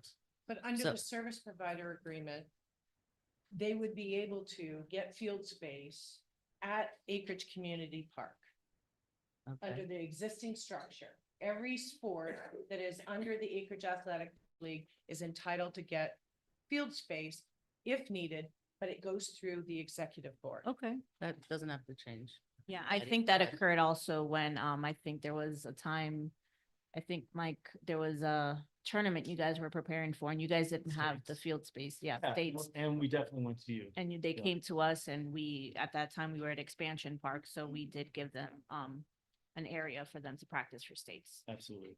But a permit was pulled for that. Right. Yeah. Was a permit pulled for that? Or was it just? Of course it was. That's, I'm clarifying. Okay, I'm gonna, I have a Backtrack legal that. question. Okay. Frank, under, a permit, if we had a legacy permit with, the Acreage Athletic League. And there is, I'm sorry, Patty, did you have something you wanted to share with everyone? No, she's can just showing continue. me the card. Well, there's Go not ahead. supposed to be crosstalk We're going not on, so. talking. So if there's an injury, who does it get reported to?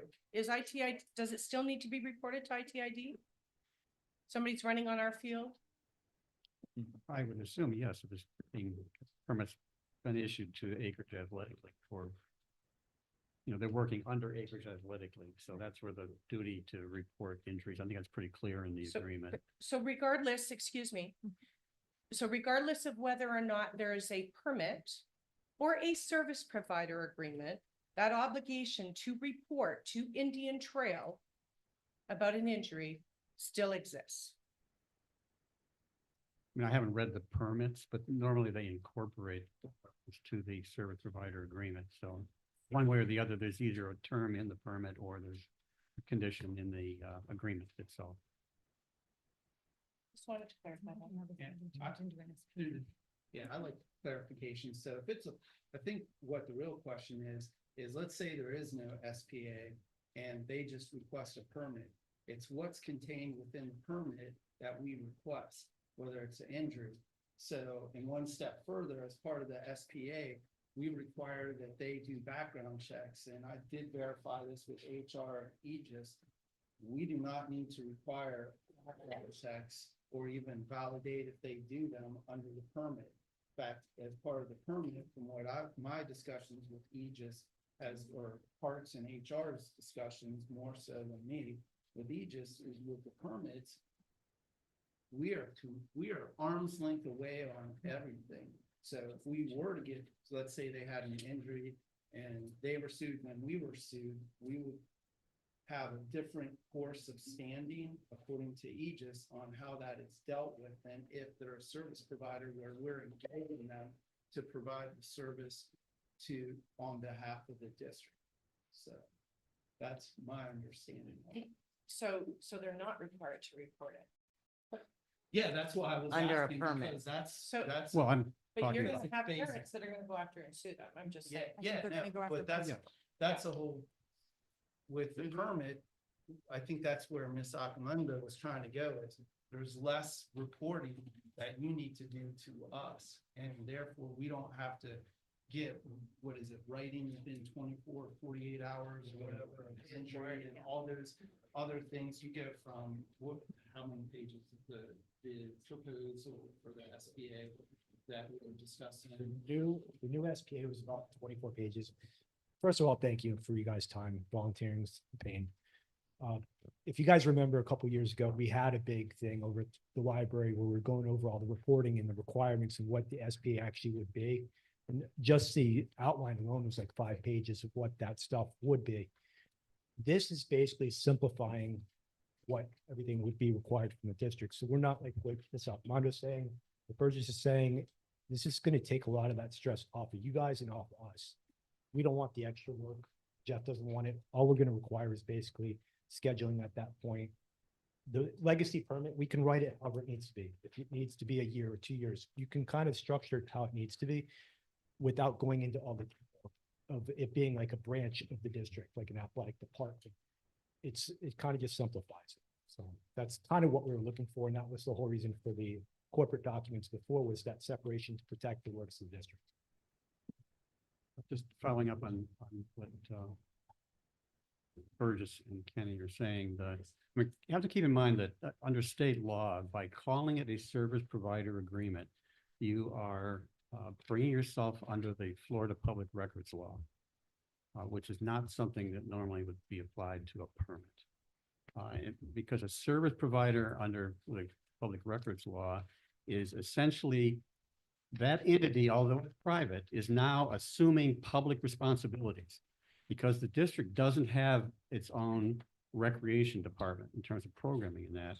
The entity that's now they are contractors for public services, and they are going to be subject to whatever requirements you quote, and the term is requirements, whatever you require in your service provider agreement is subject to public, basically filing public records requests with all the penalties that come along with failure to comply with the public records law.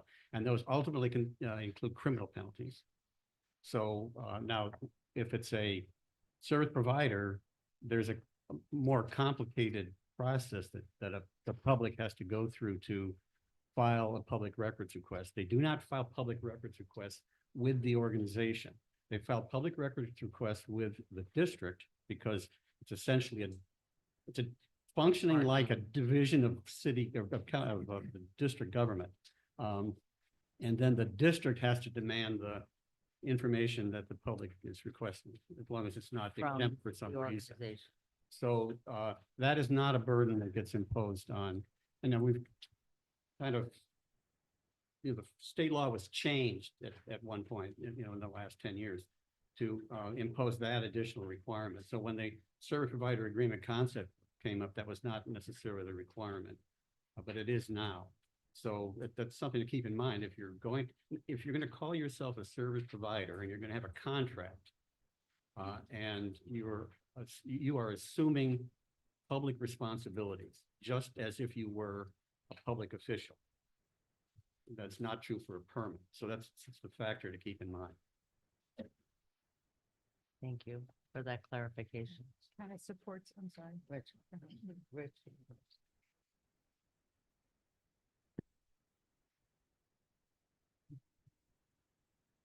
I have a couple comments and maybe a couple questions here real quick.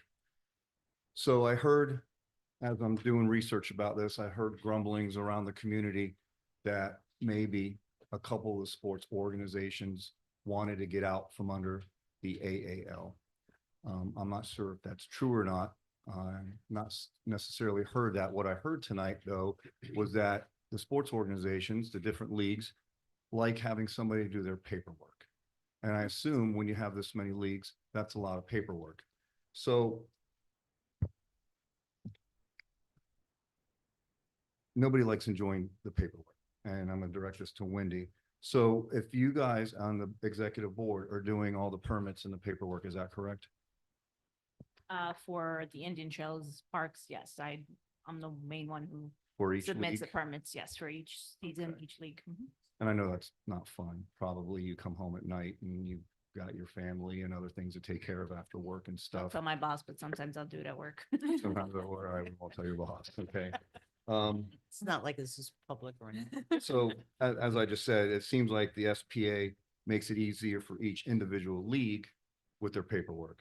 It's actually sport boards. There's one league. Thank you for that. But does the SPA make it easier or more difficult for ITID? And what I'm hearing is it makes it more difficult for ITID. Mr. Lawrence, is that correct? It is. Okay. And then, as was brought up earlier, does the SPA cost taxpayers money versus having individual permits from each sport? That's something that we'll have to look at. One thing I heard a lot of overwhelmingly is people want less taxes. And if the SPA costs the taxpayers money, that's something that we need to look into.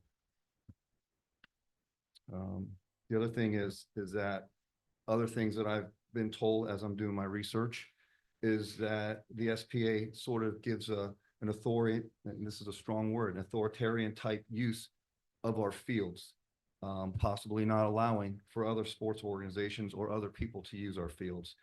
And something that I found extremely embarrassing and selfish, I'm going to use the word selfish, was 2 years ago this month, where 9 girls ages 8 to 10 were thrown off the South Expansion field practicing for a flag football tournament. And I received the email of why, from the AAL board, why they were thrown out, and I disagree with it. I know many people that were there, including my wife, who witnessed the whole thing. So they weren't even in the way. Now, yes, do you have a permit for that field?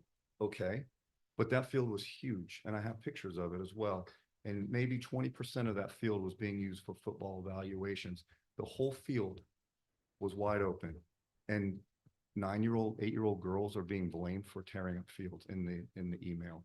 I find that unacceptable. So whether we go with permits or an SPA or whatever we need to do, Mr. Lawrence and Mr. Burgess, we definitely need to figure out a way to restructure our fields. If there's field space open, that doesn't mean somebody gets the entire AstroTurf field to use 20% of it, especially if we have field space that's available and nobody's being used.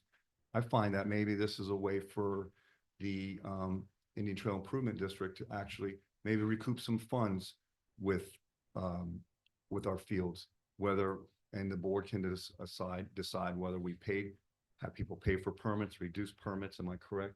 Or use the fields for free. But if we have field space that's open, I don't think there's any reason to not allow anyone else to use the fields.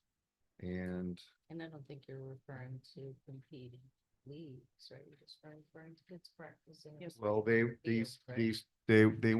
weren't even 10 kids. It was 9 girls, and there was 2 separate youth girls teams practicing individually at the field. And we're very aware of what happened out there.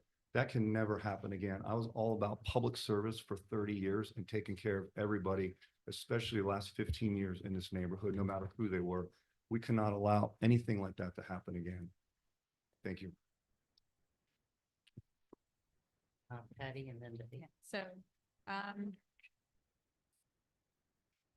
clarify, with the SPA, if an accident, they fall under AAL, but they have an accident at Samuel Free, an injury, should that be reported to us? That's nothing to do with. But hold on. Not unless, no, it's, well, It's on district Have any facility. issue? This is my question, No, not in that circumstance. even though we have the SPA. Okay.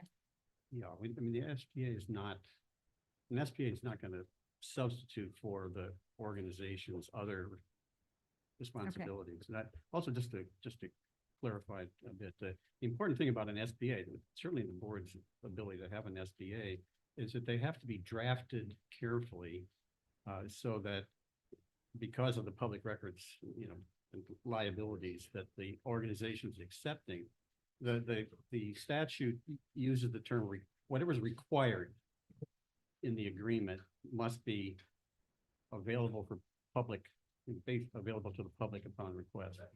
And so draft it narrowly to avoid basically uncertainty about what's required. Because we would have to, at the district, err on the side of an expansive definition of what is going to be required. And then the organization needs to have its own legal advice. I mean, I'm not giving legal advice to the AAL. They need their own attorneys. The AAL is a not-for-profit corporation. It's governed by its own statute. It's a membership organization. There are provisions in the not-for-profit corporation law that govern how the members relate to their board. And, in terms of drafting a charter that basically establishes a governance system that people feel who are members of that organization feel that they've got a voice. So, but it's not our responsibility at the district to get involved in how they structure their organization. But it is, if we're going to have an SPA, our responsibility to draft it as both in our interest and in their interest, to draft it as carefully and as narrowly as possible, so as little as quote required. And also, I think that satisfies what I hear the board's general intent is you don't want to get into micromanagement. So, at the present time, the agreement that we have evolved over time. It started out as a permit. It wasn't really drafted in a contract form. It just kept expanding. And so there's all sorts of information in there that's required that, in my opinion, should not be required, but it is. And so, if we're going to have a continuation or an edit of that agreement, let's just be very careful to make sure that it's as narrowly and clear. Everybody understands what their responsibility is. That's all. Right, when was it a permit? You said the SBA started initially as just a permit. So when the AAL began, they only had a permit. When did they get a service provider agreement? I haven't looked at the history necessarily, but I mean, if you look at the format of the present agreement, it's evolved out of a permit sometime in the misty past. I mean, I've been here for 20 years. I think there's been at least that SPA-like thing going on all that time. And the legal was never asked to revise the agreement to put it in a format that, would be more like a contract format. So it's a contract, but it's also a permit. I mean, in terms of format. That's all I can tell you. Thank you. Sure. The district didn't have authority for Parks and Recreation prior to adding it to our charter, so it wasn't definitely before that. But the Acreage Athletic League did exist, and we did have some park situation loosely. Okay, so. Well, I got a lot to say about that, but I'll leave it right there. Liability. So we've been talking a lot about liability lately. And it seems like that is what I'm hearing from staff is a concern regarding the service provider agreement and how it could come back on the district. And if I was in the Acreage Athletic League shoes, I'd be concerned about that too. Because if regardless, I have a service provider agreement or I have a permit, and this was the situation that I think that Mr. Vassalotti is referring to, I have a permit to be on that field. If other people come on the field, am I not responsible for that? If I am the Acreage Athletic League and other people are coming on the field when I've got my league practicing, am I now responsible for those other people that come on the field? I think that depends on how the agreement has been drafted, to what level of responsibility is expected. Right. Is the AL supposed to be securing the field in some way? You know, And if in I the have a general park, they permit to wouldn't use the be. field and those other people do not have a permit to use the field, right? I'm the one with the insurance and the other people are not. Who's liable if something happens? But those are community members. So it was a group less than 10. So You you're know, not before talking then, we didn't about. have that policy. FYI, that policy came out of that whole Okay, situation. so if a, Okay. if I- at a I disagree community that park- Point of order, I'm asking the attorney for his legal opinion. It- Thank you. I'm it was asking. 10 or more. Point of order. I'm asking the attorney. Thank you. I'm not wrong. I asked a question, so how can I be wrong? You're wrong about the amount of kids. Okay. Regardless. It's Can you district, answer my it's question? district property, and the district's always going to be responsible on some level for injuries that occur on public property. So we're not, the organization, by getting an agreement or a permit, is not accepting total liability. Everybody's gonna get sued. They will sue the organization, they'll sue the, whatever these two groups are, and they'll sue the district because the district owns the property. I mean, the best that the district can do is, to the extent that it can, is to minimize the risk. And that's the advice we've been getting from your insurance company. And if I'm the same, to the same perspective for the Acreage Athletic League, they should also be minimizing their risk. That should be the goal of any organization that's accepting responsibility, especially for children. So then if I am the Acreage Athletic League and I have a permit to use a field and I have the insurance, then I should also have the assurance that it is just my organization that is using the field when I am permitted to use the field or the park. Correct? Well, I think it's up to the district to determine who has the right to be on the fields.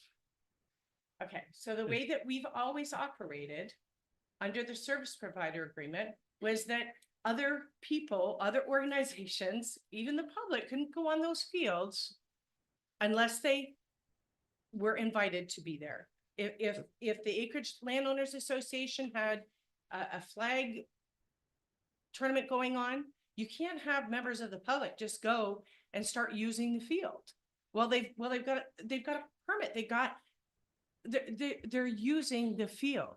So I'm trying to point out here that while our parks are public, when we have permits or even a service provider agreement and a schedule, it is a commitment to that organization that we are going to do certain things. And one of them is when they're using the field, it's for their purposes to use the field. It's as simple as that. It would be Through the wise- chair. it would be Hold on a wise- second. it would be wise public policy to limit risks like that. So I'm gonna say something. So I've paid to use the parks for my races and plenty of people have come while I'm doing my event and used the different facilities at the park. I didn't throw them off. I didn't talk about the facilities. I I'm said the talk- field. Regardless, if I got a permit to use this part of the park, other people came, I didn't throw them off. And I didn't worry about liability. I'm at a community park. If people want to be there, that are not part of my event and throw them off the park. That's all I'm gonna say. So Rich, you wanna? Sounds like we just need to shut down Tournament. all the parks then if that's what we're worried about. There's liability all over. Might as well shut down our roads too. Okay. There's liability. I'm being serious. That's ridiculous what you're saying here. Okay. Those were 9-year-old girls, 9-year-old girls practicing who did not require a permit because they were under the amount required by ITID for a permit. And they were simply out there practicing. Somebody at the other end of the field, 80 yards away, didn't like seeing them out there. And those are facts. Okay. So if somebody's going to get hurt, somebody's going to get hurt. There's nothing you can do about that. And that's what I talked about, restructuring permits, whether we have an SPA or not, whether we're just pulling permits or an SPA. I think it's completely wrong when we have community park. That's the name of it, not AAL SPA park. So if we're going to have people pay taxes, I believe every single person out here is paying taxes for this district, then everybody should have use. Now, if we have a gigantic tournament and all field space is taken up, I get it. But when we're doing something very simple, such as practicing for a tournament in Orlando, little girls, not tearing up the field, not hurting anybody, not bothering anybody, and a phone call's made to make our staff go out there and throw them off because the SPA says so, that is completely unacceptable. Patty, I want us to move along. thank you. Okay, just give me a second. I feel like we're losing focus on what I think everybody is here for. We're doing a back and forth again, and we're not moving forward. I think it's important to do the pros and cons for the SPA, and I think it's important to do pros and cons for a rec permit.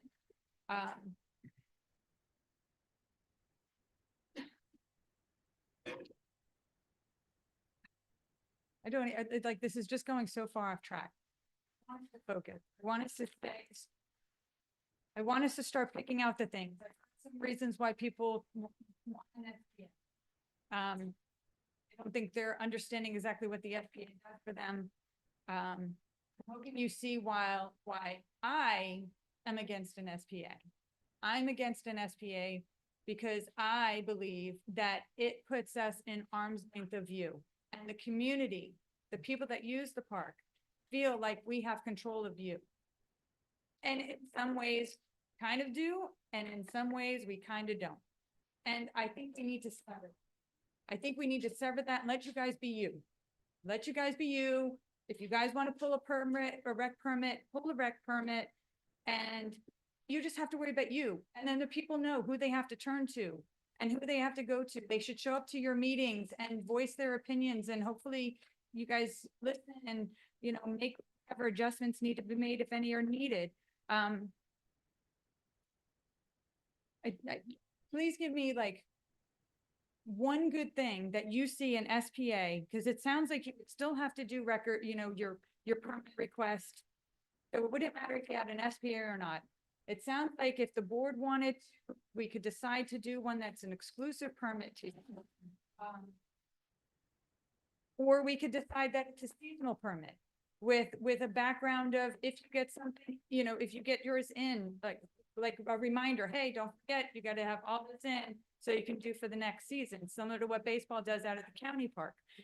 But I think we all need to focus in on this person did that and that person did that, and let's narrow this down. I mean, we're 2 hours into this. We haven't hit public comment yet. When I was discussing having this, I was discussing having this literally as a think tank to where we throw some ideas and we all work together to narrow this down. And I'm hoping we can get to that point. And I'm hoping we can go ahead. Public So- comment. Wendy had something she wanted to say. Just really quick. Just to address Mr. Vasilati's comment regarding the 9-year-old girls, it is definitely unfortunate, but at that time, there was a lot of traffic from ATVs on the fields. A lot of, I guess, horses were somewhat getting on the field, but it was mainly the ATV traffic that Indian Trails said, hey, basically, if someone is not supposed to be there while you guys are there, let us know. And all we did was follow So that there were direction. ATVs there that's at that same time? Not at the time that we were there, but there was tracks of like the ATV tires or whatnot on the fields. And then And so who's they in were- charge when the food trucks drive over the field? That was unfortunate because that was an actual, I think, a Juniper employee that told one of the board members that they could do that at that time. One of the sport board members, not the executive. Not the I'm executive not board. pointing fingers Yeah. to anybody specific, that's what I'm asking. It because was, those are yeah, issues at that time, it too. was a Juniper Right. employee. So it's there not out in the just, fields at so the the, time. so, but, my point is it had nothing to do with the girls that were there, is my question, I guess. No, but that food truck incident was just this past season. Right, no, I The whole understand. ATV but thing was like about around that time 2 years ago. That and goes that's where on all the time, ITID, yeah. constantly, yeah. So we and were it's a just told, problem. hey, if someone is on the field that is not supposed to be, let us know. Right, but And I think at that time, it's not like the executive board or any of our sports members were, hey, those little girls are not supposed to be there, let's kick them off. I think they were approached by an Indian Trails board, staff member. I don't know if he's I still think it employed or should be a not. little bit more discretionary is all I'm getting at. You got a Right, couple so of I just wanted to girls, clarify you're not that, that gonna- it was right. not Right, this they board's took, or they this just took league's the advice a intention. little too far at Right, that it wasn't point. the league's intention to kick off, a group of 9-year-old girls preparing for a tournament. It was just, we were trying to follow the directions that were given to us. So I just wanted to clarify that. Okay, all right. And then the other thing I just wanted to say, I wanted to clarify, with a permit, you're telling us injury report, we don't need to require to give them to you, and background checks are not required? Correct. I mean, obviously, we will still be doing our background That's, checks. but that's what- all up to you. You wouldn't have to provide them to us. That's correct. Right now, you have to do it because you're acting as an arm of the district. Well, we deal with minors, so whether we Right, have. you a would permit anyway, but SPA you or don't have to whatnot, give we it to still us. go You don't through have them. to have a timeline. You don't have to prove to us that you're doing it. I You don't do it at think- your, They at your only gave end. it on demand under the Yeah, service. Right, provider. it wasn't a requirement to give it up front. Okay, let's start with public comment. All right, I'm gonna lead off with this one because I just want to get it done and out. Ruben Torado, Yeah, we're gonna have 3 minutes. Yeah, why did you? you'll make hear that his, comment? because you're gonna hear, because I'm sitting here trying to get positive going and he wants to bring something else up. So I think we should just get this one out and done. Please state your name. Ruben And Dorado. If you don't need 3 minutes, you don't have to take it. It's like a Okay. quick minute. I just want to address Okay. something. So, I mean, I've been out here playing since I was 5 years old. Now, I'm 19 and I coach. Currently taking on 3 teams for this co-ed season. The one thing I just want to get at is just, I mean, during this girls/boys season, every day after I come home, it's just a rumor spread about my family and bad things said about my family. I just want to know why. Why do people hate us so much?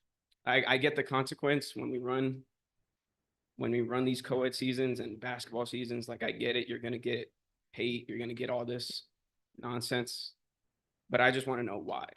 Because I currently, like, when we come home every night during that season, it was just a rumor after rumor after rumor.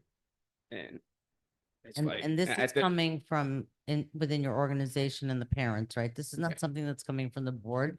So it's not really a question we can answer. I know, I just wanted to, right now, we experience so much hate. And that, I and just that don't shouldn't get be, why, though. That's the again, thing. I just don't get why. right. That's don't what I either. just wanted to address. that People need because- people need to have better open conversation and communication. Yeah, And not let it get to that point. And. but it's that's- gotten to a point where it's like an everyday thing. Yeah, I'm where people I'm hate sorry us. for that because our community is better than that. So Yeah. I hope, and like I said before, that you guys can communicate within and not let. I wish things like that we happen. could, but it's mostly coming from the girls/boys board that currently hate us. Right. And I again, wish we could communicate with them. but we Right. can't because they hate us for some reason. And You're- again, I don't know what we did personally to them. Right. So So, I just wanted to say that. well, I appreciate it. And if they're here and they're listening, Mhm. I'm hoping that you can all get together and work it out.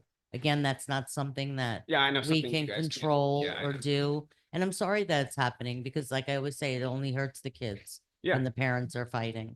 And open lines of communication are critical. And if somebody feels that there's a problem before it gets to that, or before they start speaking to everybody and their mother except for the person that they're upset with, this is where the problem lies. So good for you at 19 that you see that there's a communication problem and adults need to do better. So thank sure, you yeah, for that. for sure. Absolutely. Thank you. But yeah, so everybody, take a lesson, right? So let's have better communication and understand that everybody is anytime is doing the best that they can. And instead of maybe, getting down on them, maybe help them and lift them up.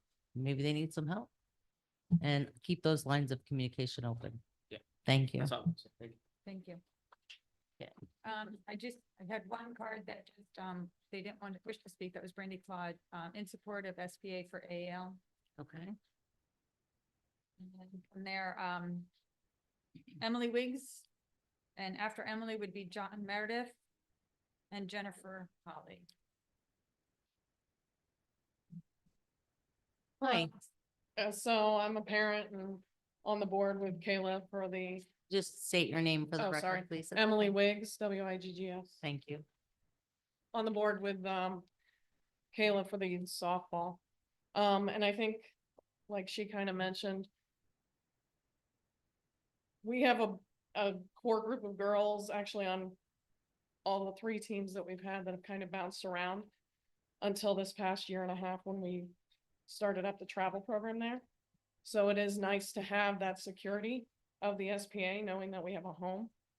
And I heard what you said about the permit, about maybe being able to get preference. I think our main goal is to basically just be assured that we can stay in the fields that we want. And in our community, so. Okay. That's it. We just want our girls to play. Thank you. And I do have a question. Cause you guys brought up background checks. I know they do background checks, but one of you mentioned with permits, do they still require background checks for coaches? They will through the organization level, but we don't require them to provide us with that information. So if it's just a random team that gets put together. That's under all permit- handled by your executive board. No, I know, but Yeah. let's say it's a different organization that comes in, one that necessarily doesn't require the same background investigations. That would be a concern for me as a parent. If we have 2 organizations there, one's checking backgrounds Right. and one's not. If as a parent, and again, I don't have kids, but as a parent, I wouldn't utilize that team if I wasn't comfortable. That's obviously, the prerogative of the parent.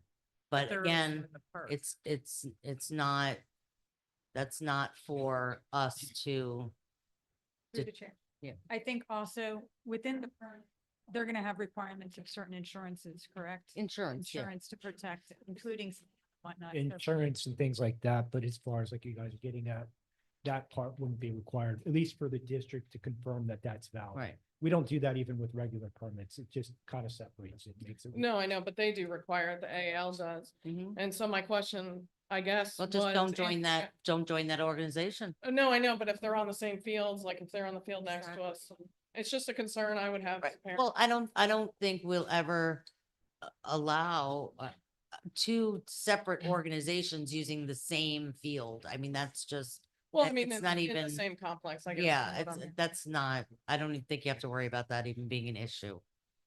Okay, thank you. You're welcome. John Meredith? John Meredith. I'm here to talk, with Sarah about, Anchorage adult softball. We've been playing out here at Community Park for about 15 years on Friday nights. There's one field that's the size for actual adults. We're using one field that's for 11 and 12-year-olds and one field that's 9 and 10. It's not a problem. We worked it out. What can we do to get the lights till 10 o'clock? All of a sudden you shut them off at 9 o'clock. If we can have field 3 with more games on that than the 2 smaller fields, big difference. That and a little more maintenance on the baseball fields. I'm a part of a lot of parks out here in Palm Beach County, and I'll be honest with you, the ones in Beauty Park look like crap. It's more sand than clay. Baseball and softball fields are supposed to be full of clay. Bars out there saying it looks like a litter box. It's terrible. You got no latches on the gates. Gates are flying open, little kids are running by. Just some things we can do, but the main thing, we'll throw a glove on the thing to keep the gate shut. But what we Have you need to do guys about- let staff know that there's an issue? They've been for 3 years, come on.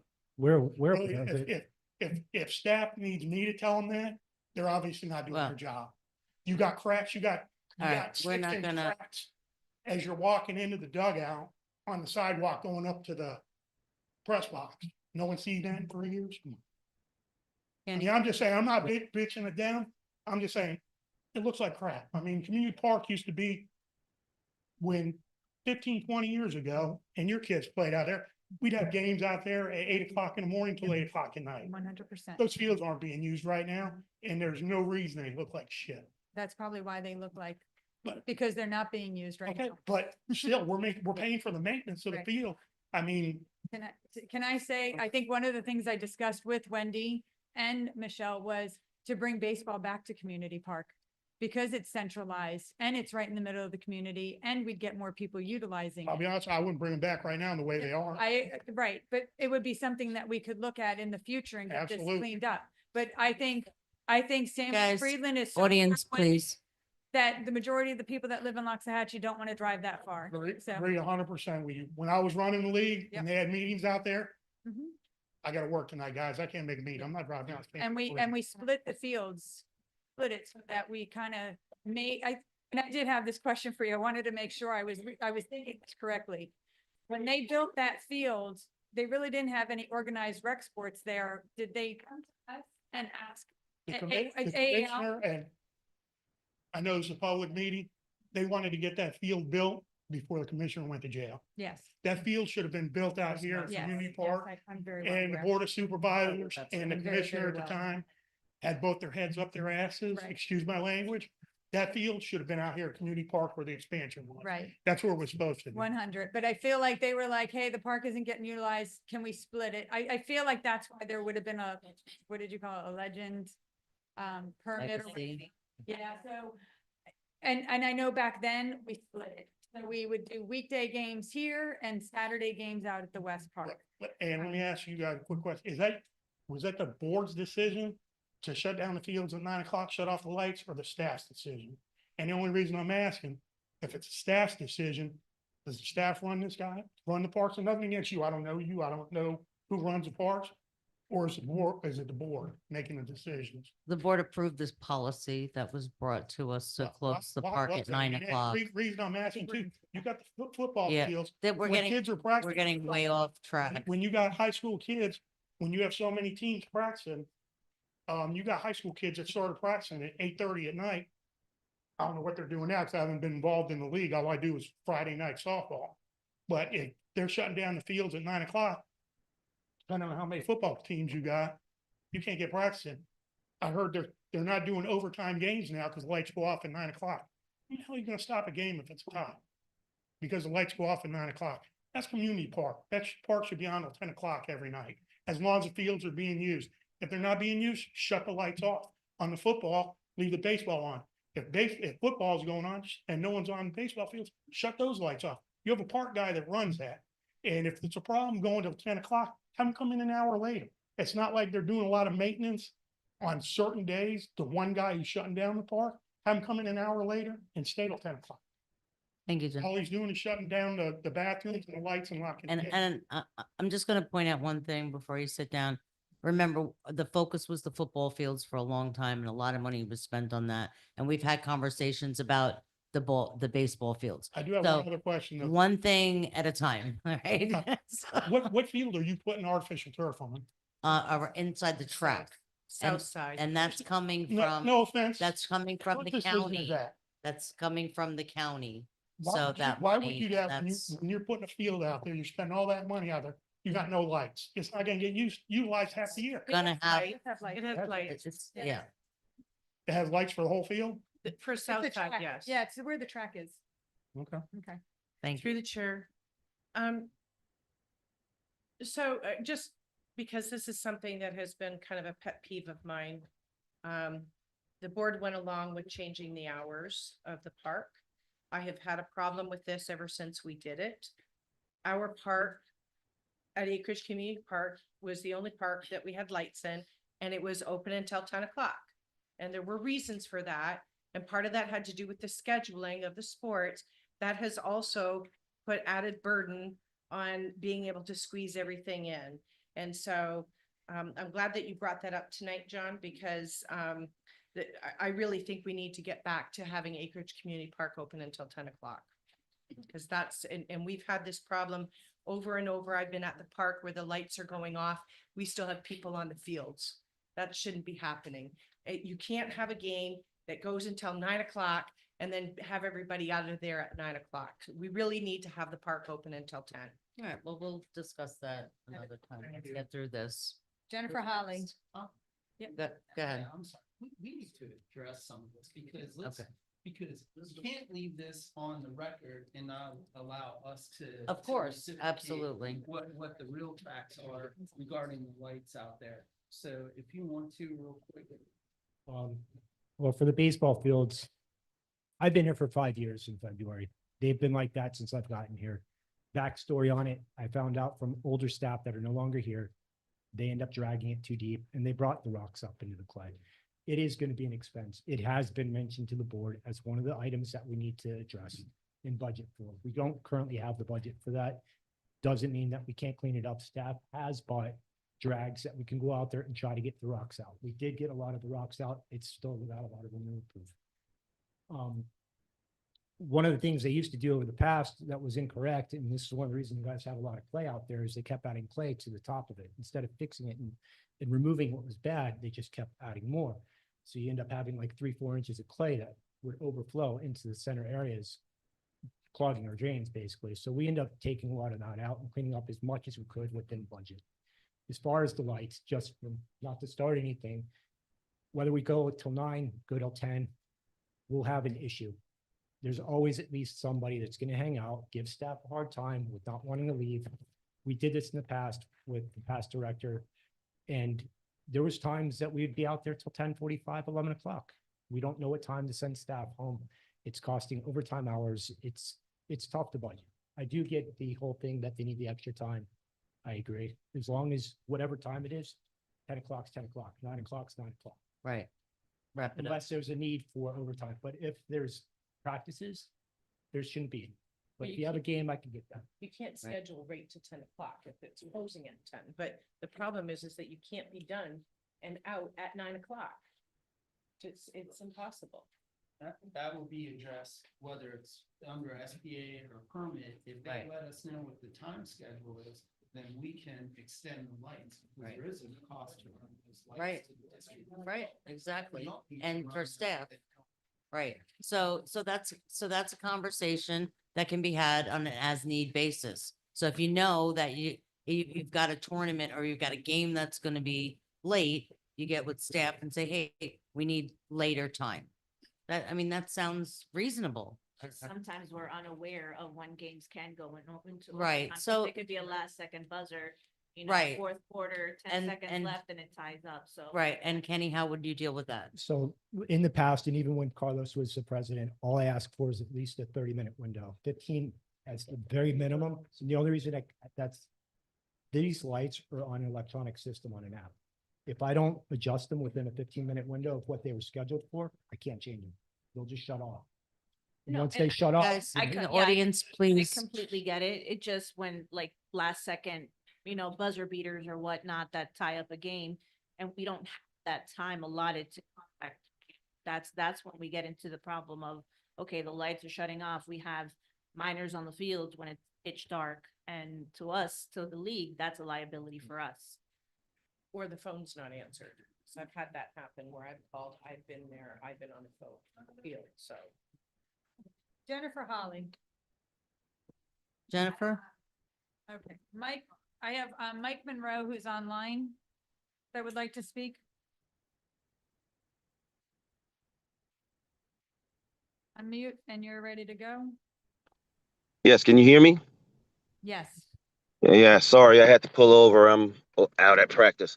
Yes, I've been listening for quite some time now, and I am Mike Monroe, you know, one of the disgraced A Bridge girls flag football board members and coach. And yes, I've said some things and I'm going to stand by everything, but we're not here for that. We're here to move on, and I'm not going to sit here and boo-hoo on the microphone. But what I will say is that I will opt for, you know, a permit situation versus in as opposed to the SPA, because it sounds like it's a win-win for both parties. You know, the ITID is shielded from the shenanigans of the AAL, and AAL doesn't have to report to anybody. And it sounds like that's what they wanted the whole time anyway, because I've witnessed documents being requested, and there's still outstanding, you know, situations, including tens of thousands of dollars missing. That, you know, you have a executive board member who's a sheriff's deputy and one who's a financial guru, and it baffles me that no one is pursuing this to have any kind of resolution to that. As far as field space and all that, you know, I've witnessed on 3 separate occasions AAL kick out young kids for just wanting to have some field space. And that had nothing to do with taking up space that was needed, you know. So yes, I was part of AAL.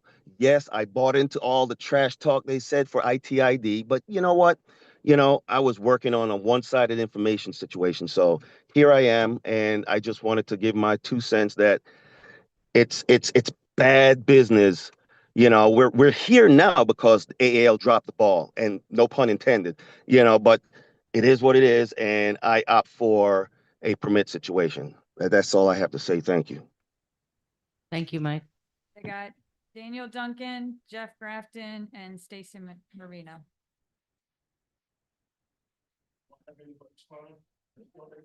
Are we doing that? No, no, don't do that tonight. We're not gonna do that tonight, because we want to hear from everybody individually. Daniel Duncan, Executive Board Director, Board Member, Director of Coaching and Developments. Man, you guys talked about a lot of stuff. I sat back there hearing a lot of loopholes that you guys can kind of go through to weaken Acreage Athletic League. One question I do have is the last minute of having the president sit at the board table instead of the executive board members who were prepared to answer your questions and be more accurate of the information that would be more valid to the conversation. But at the last minute, you had our sports president sit up here, which they did a great job answering whatever they could, but definitely not were prepared. Going back to turf fields, or not really turf field, but field positions, people using the field. Acres Athletic League was told numerous of times, because of the issues of soccer programs tearing up the field, horses, people using ATVs, that if there is anybody that is on the field that is not a part of the Acres Athletic League, to please let ITID know so they can remove them. You guys are telling us to do something, we do it, then you sit back there and penalize us for doing what you told us to do. Like, how is that fair? And we have board members that are sitting up here that have children playing on another league that want field space at the fields that we occupy for 32 years. 32 years that we've used these fields. 32 years that we've done everything we possibly can to benefit the families, the children's. We are for the children's 100%. And the last person you just heard on the microphone was a person who out loud during a game told his team not to worry about covering this 9-year-old child who can't catch because he doesn't matter anyway. Or a high school player. All right, well, we're not gonna. But he let's doesn't not- he doesn't matter anyway. right. That's not the kind of coaching that we want. Okay, I understand that, and that's an Okay. internal issue. That is not what we're Right, here to but, talk but, about. but what I'm just trying to get at is that we do everything that's been asked of us, and we hand over everything that we need to hand over to you guys in the timely manner, as long as we have it. If we have it, we give it to you. If we don't have it, we try our best to gather it together to get it to you guys as soon as we possibly can. Field conditions over the years, yes, in the past, they have been bad. ITID workers have done a great job bringing things back up to date. I've said that numerous times of being here at meetings. I've worked with Kenny and ITID for the 2.5 years of making sure that if we do an authentic turf field, that we get the proper materials for our kids to stay safe. ITI or executive board members, we do a lot more than just coach. We do more than just, deal with parents and problems and kids within the program that has problems at home. We solve a lot of problems, but you guys are constantly just hammering on us and things that you're trying to find that's wrong because you have people on the outside that want to utilize our fields that we've been, taking care of Danny, I and don't think for that's so the long. case at all. So, All right, well, thank that's you. what I see. Okay, That's thank just you. what I see. Okay. Clarity. I have a child that plays in 2 different leagues, and right now he just finished his AYSO, which I believe falls under the umbrella of athletic league. He's no longer with another league. He's on a different travel.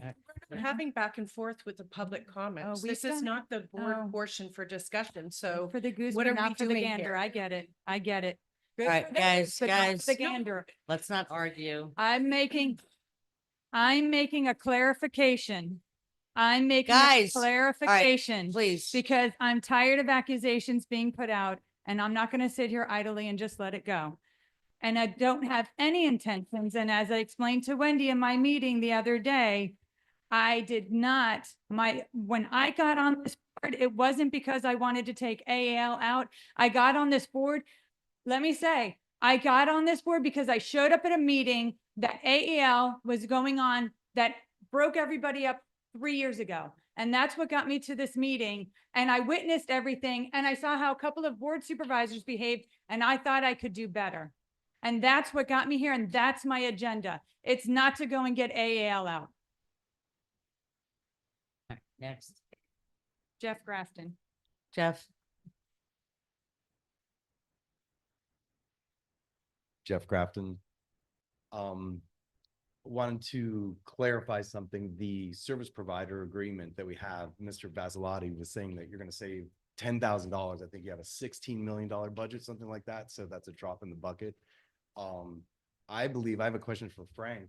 I believe that we've been operating under this service provider agreement. It's supposed to have gone from September 30th of 2023 through October 1st, 2023 through September 30th, 2025. And that would have had the $10,000 provided to us. We've operated under that service provider agreement, and I believe it's an implied contract. And I don't know why you're withholding those funds from us, especially for that time period. So we've acted under that agreement and we've done everything that we needed. The origin of that agreement is when those scoreboards out there are our scoreboards. We put Minto's name on the scoreboards. You guys didn't like that as Indian Trails. So as a courtesy, we entered into an agreement with you. So we would take Minto's name off the board and put Indian Trails up there. And then we sponsor you and we put your logo on all of our jerseys and things like that. It's an agreement. That's where the $10,000 is advertising money that you guys gave to us. And we incorporated into the SBA to make it easy for everybody to exchange the funds. So for you to come up and say that you're going to save $10,000, you're saving the whole community money. How much money have you spent on these Aegis and all this research that you've done into the SBA? I'm sure it's hundreds of thousands of dollars. How much do these guys cost when they're just sitting there? All of this costs you money. That's bullshit that you're trying to save money. And Excuse me, please, no, watch your language, please. That's not appropriate. And I'm gonna say, don't forget, Ms. Argue got the lights at Citrus Grove in lieu of the funding. Do we even use that? In I lieu of the can't funding? answer that, but that was the That's not the agreement. commission. Not do thing. the back and forth with the public. We not- said we were You gonna do have it a when you- discussion right, with you them. do it when you- No, I haven't done it with any of the members of the You did it public. with John, please. John was different because he was the former president and I was asking him. Jeff is questions. current and he's Okay. accusing us of not giving him money that Okay. he made a deal for that we all agreed to. So Yeah. let's end that No, You don't conversation. change Didn't- contracts. You okay. don't deal. You don't switch a contract. You don't change contracts. You don't just deal. Like we're dealing with, we have such a small budget at Acreage Athletic League. and you take that away, like, what are we gonna do? We're gonna take your name off and we're gonna go find And, another and we sponsor. also. And if you don't discuss agree with that background checks. sponsor, then there's nothing you can do because we've got a permit and those are our scoreboards. So that we actually came to you and made an agreement that we would put your name on there as a courtesy so that you didn't appreciate the sponsor that we had. So that's the only reason that we have this SBA, and that's your $10,000. So N- the SBA no. started back then, just 5 years ago? Apparently, no, No. that's not accurate. Kenny, you That's wanna? $10,000.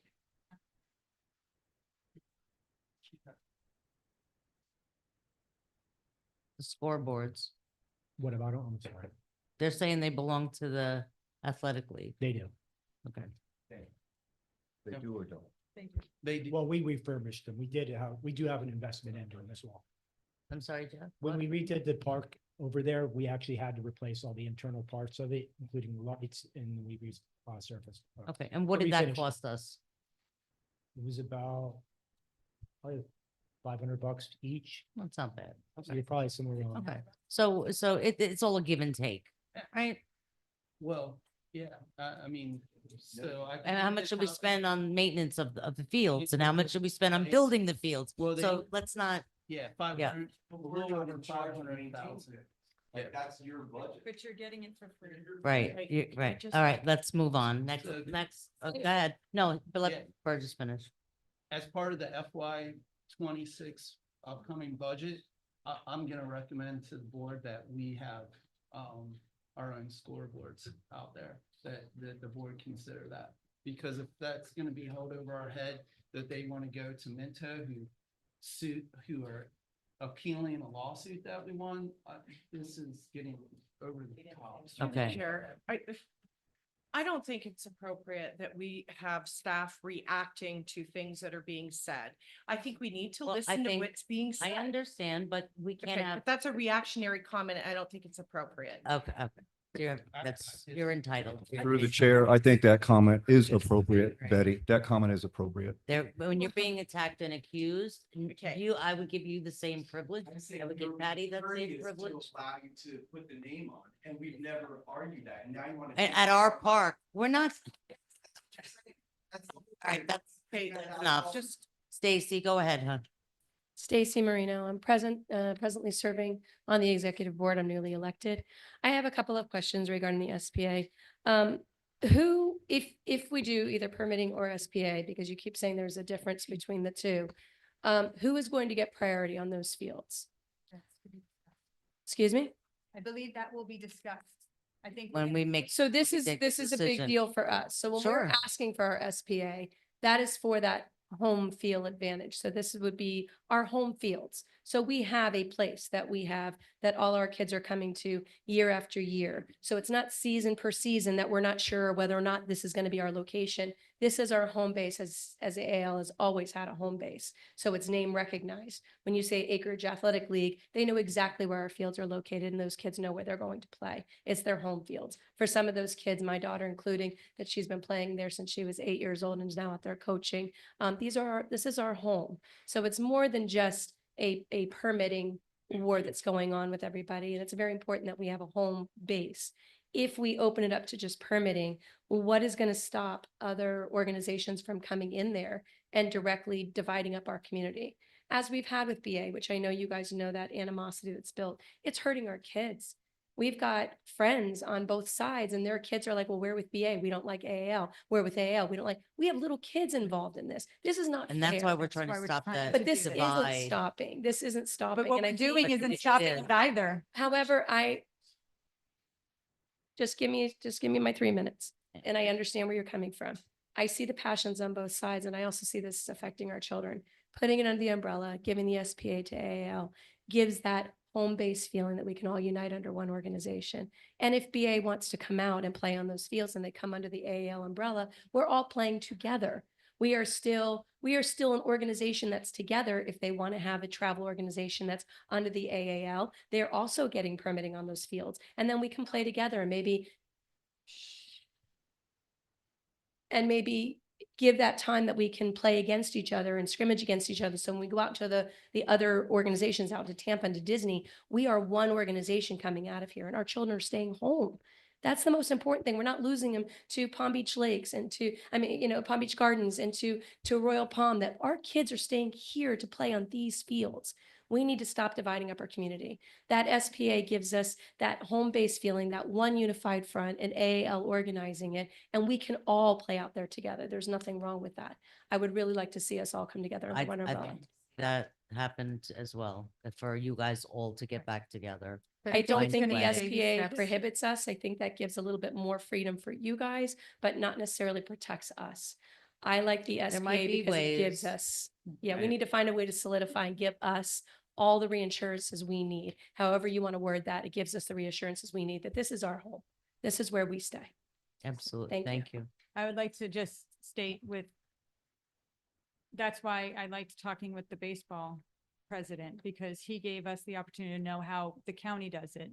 To where if we do decide to go with the rec permit, what do we do to make sure to give you guys first preference to the fields? So, I think that's why we're here and we're listening. As combative as I guess we get at points, we are listening and we are trying to figure out, and we do want the community to come back. We do want the sports to, it's a definite possibility that two different leagues can exist in how many homes are we? I mean, we're a very large city. Are we in the public comment portion? I think I We have just hear this the on public- right Yeah, I now, know you so I do, think but I we're can also talk. with the public So, comment portion. as I was saying, I think it's important for maybe both leagues to start surviving within a very large city. We are a large city of 45,000 homes. Plus 45,000 people. 45,000 people. We're not 45,000 homes. Okay, excuse me, misspoke. But we have 45,000 people, and that's a lot of people for a community. So I think there's smaller cities out there that have less people that have one park. We need two, I guess, Can we with two. move on? So, as I said, I think we just need to, We're at the public comment portion, not your lecture portion. we're trying, Oh, thank please, you. Whatever. All right. we are trying to make sure that we're listening to both, to where if it's a priority that we're looking at, and that's what the community's asking for, that's what we'll look into. So. Andy, Josher, sorry, John Riviera and Eric, I'm not gonna even attempt your last name, sorry. All right, so Andy. Hi, Andy Slusher here. Sometimes I have a hard time saying it. So a lot of my questions, sorry, I'm a hot mess on this piece of paper from listening to everybody. A lot of things have been answered for what I wanted to ask, but really, I guess the main thing is that I'm here to support, obviously, AAL. I'm on the board, executive, help with co-ed, help with tackle, and now newly help with Acreage Elite.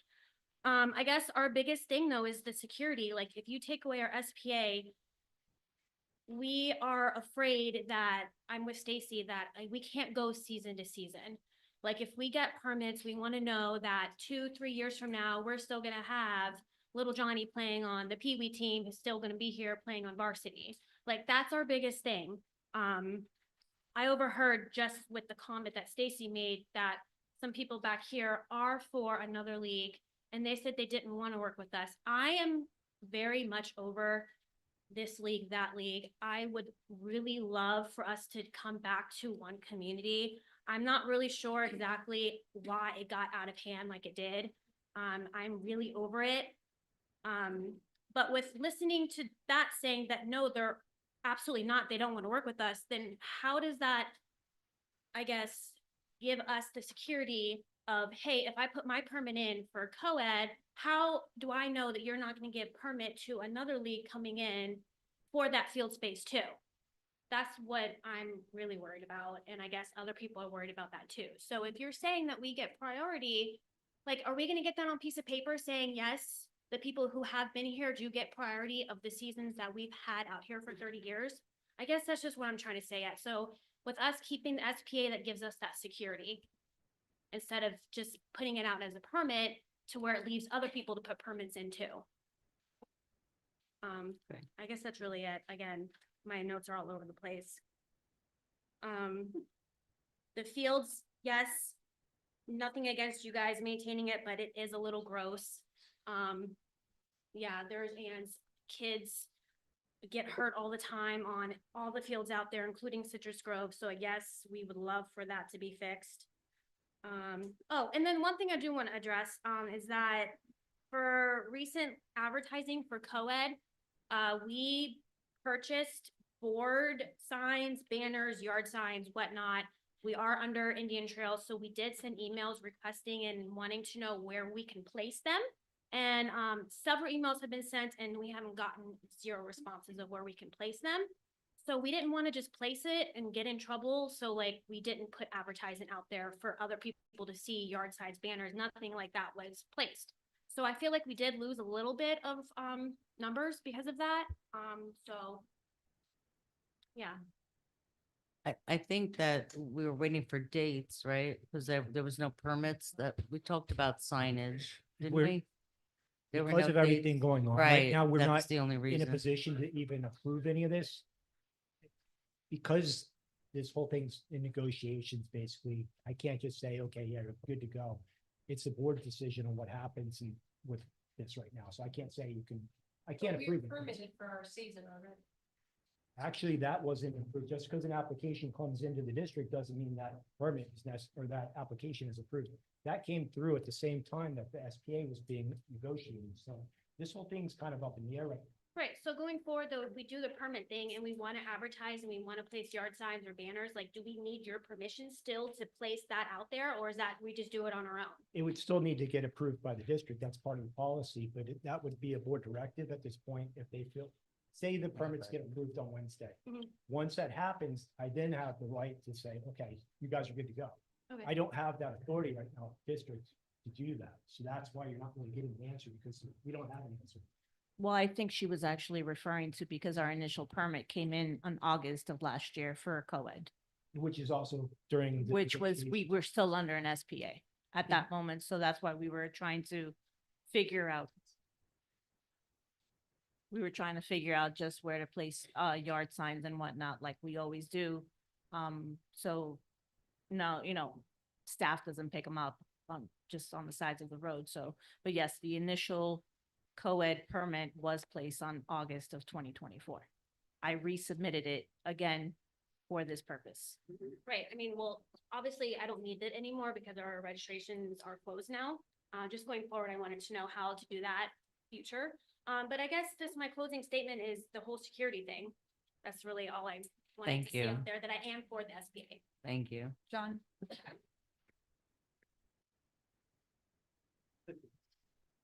My name is John Rivera.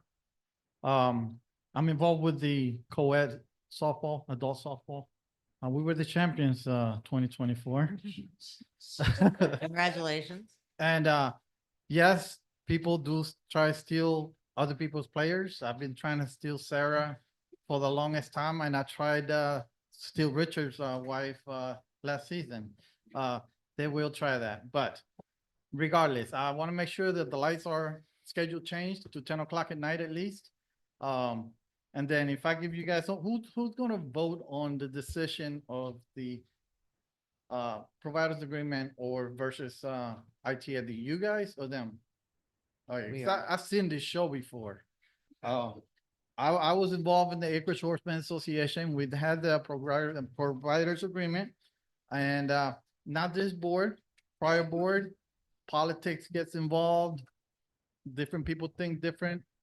They like one person more than the other. They took away our provider agreement. Yes, some of our paperwork wasn't right, like what all the clubs battled through. Instead of reaching out and trying to help, they said, no, let's get rid of their providers agreement. 6 months later, goodbye. Okay, so you guys get ready. I think they should get the providers agreement and do it for 5 years at least. Okay, instead of 2 years, that's ridiculous. They're proving themselves. Now, my kids didn't go through theirs. I was in Lake Worth, whatever. But they've been doing it for 30-something years, 40 years. It is hard. The volunteers, I've seen it. I lived it. It is hard to get a plumber to do the tax papers. It is hard to do a home mom okay, to do all this kind of paperwork. Yes, we're not accountants, we're not lawyers. It's hard. So maybe you guys could extend a little bit, say, hey, we're gonna help you with this, We you know, can't. do that, or something, but the last board, well, I don't even know, it's been a while, 16 years, maybe 12 years. Yes, they got rid of all the horse shows. And guess what? The park is empty. There hasn't been a show there other than two little things. And oh my gosh, since they kicked us out of there. Got 20 seconds. And it's a shame. I see this same show coming on again, and I think they're getting rid of landlord Acres Horseman Association, Acres Horseman. Same thing, ALA. They're gonna do So the here same we are, thing. keep community together, and you're just trying to divide us No, even more, John. No, Stop. I'm just saying, I've Okay. seen this show before. Thank you, John. I appreciate your time. Eric, At least I can there. Eric, Yeah. Can Eric you Zippel. say it? I'm sorry? Say your last name. Eric Zipolis. Thank you. Lived out here for almost 24 years. I'm trying to started a 10U travel team. I'm trying to get, whatever to do, permitting, whatever you guys tell me I have to do to play here community versus Hamlin. Field space, I hear going on about field space. We usually like to practice from 6 to 8. I don't know if that gets anyone's way. The cost, what do you guys require? I want to bring. Are you travel team part to- of the, Oh, no, I already went down that road and it didn't work out. There's some you have your issues. own organization? I'm sorry? So you have your own Own travel team. Own nonprofit travel team, organization? yes. Yep. Yeah. Very good. All right. that's all through the, he needs to call Ken. Yeah. Oh, yeah. Yeah. That's it? That's, Who do I speak with? oh, Who do I deal with? tomorrow you could call our Parks Director and speak to him. Okay. Is there somebody I can meet with you? Yeah. Where's your office? Hamlin. Oh, I was there before. All right, what time's good? Nine?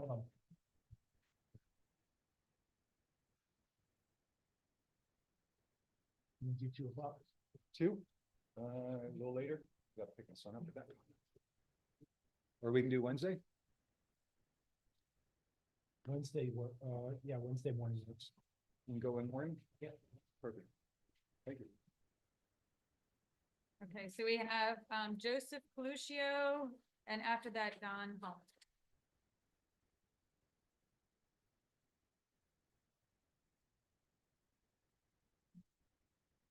Good evening, everyone. My name is Joe Coluccio. I just wanted to say a few things about Acreage Athletic League. Guys, I'm sorry. Can you keep it down back there, please? Thank you so much. Acreage Athletic League is an outstanding organization that has been a cornerstone of our community for many years. It provides a safe, supportive, and fun environment where children can learn, grow, and thrive through sports. The dedication and hard work of the coaches, volunteers, and board members are truly commendable. Their commitment to fostering a positive experience for every child is unparalleled. I have never seen a more dedicated group of coaches and volunteers. Their passions and selflessness are evident in the countless hours they spend on the fields, ensuring that every child has the opportunity to succeed and enjoy their time in the league. Their efforts go beyond coaching. They are mentors, they're role models, and pillars of support for our children. I honestly don't know how the coaches are able to balance their careers with the amount of time that they dedicate to this league. I remember one day I was walking in the park with my kids when we first saw the Acreage Athletic League in action. I was so impressed with the professionalism and discipline that was displayed. My kids and I knew right then and there that we wanted to be a part of it, and we never have looked back. AAL has positively impacted countless families, offering opportunities for children to develop their skills, build confidence, and form lasting friendships. The league's emphasis on teamwork, sportsmanship, and personal growth help shape well-rounded individuals who carry these values into other areas of their lives. As a community, we are incredibly fortunate to have AAL. It not only keeps our kids active and healthy, but it also provides a space where they can feel supportive and encouraged. The league's long-standing tradition of excellence and its unwavering dedication to the well-being of our children make it a beacon of hope and unity in our community. Let us to continue to support Acreage and celebrate Acreage Athletic League for the wonderful work it does. Together, we can ensure that AAL remains vibrant and a positive force for our children and future generations. I also want to say something. The hate against the Torado family here is real. Okay, Ruben Torado is asking the board, while his family gets so much hate, there were several members of the audience here tonight that found it funny and they were smirking and laughing amongst themselves. I'm not going to call anybody out, but that's what they deal with on a constant basis. These are also the same people that started a lot of trouble in our organization. So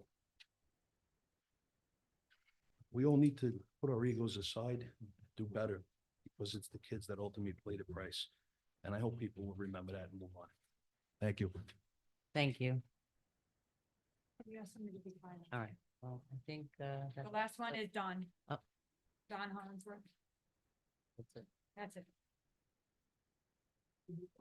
Dawn Hollingsworth. I'm on the executive board of BA, the other league. And let me make it really clear, I've been out here since 1993. I've had kids since 1997. I've been extremely involved in the athletics out here, baseball, football, flag football. Several years ago, when there was some issues with AAL, we did go to the executive board as we were instructed to do if there was a problem. And the executive board wanted nothing to do with the questions and the complaints that were brought before them. So the desire was to come to ITID because you have a service provider agreement with AAL. If the community is not happy with AAL, we will hold you responsible. You have the ability to cancel a service provider agreement if it is not serving the community well. We were not given any help or guidance from ITID. So we created BA Athletic League. Now our community has an option. It doesn't have to be just AAL. And by our numbers, fall 22, we had 279 players. Spring 23, we had 325 players. Fall 23, we had 350 players. Spring 24, we had 378 players. And fall 24, we have 431 players. There is a need for 2 leagues. We are extremely happy at Samuel Freeland Park. We have no desire to move to Acreage Community Park. Specifically, we have no desire to have to work with the ITID board that has shown what they have shown in the past. Along with that, as a service provider agreement, if you go down that road, you do have to answer to community members who are not happy with the service that's being provided. That is your responsibility.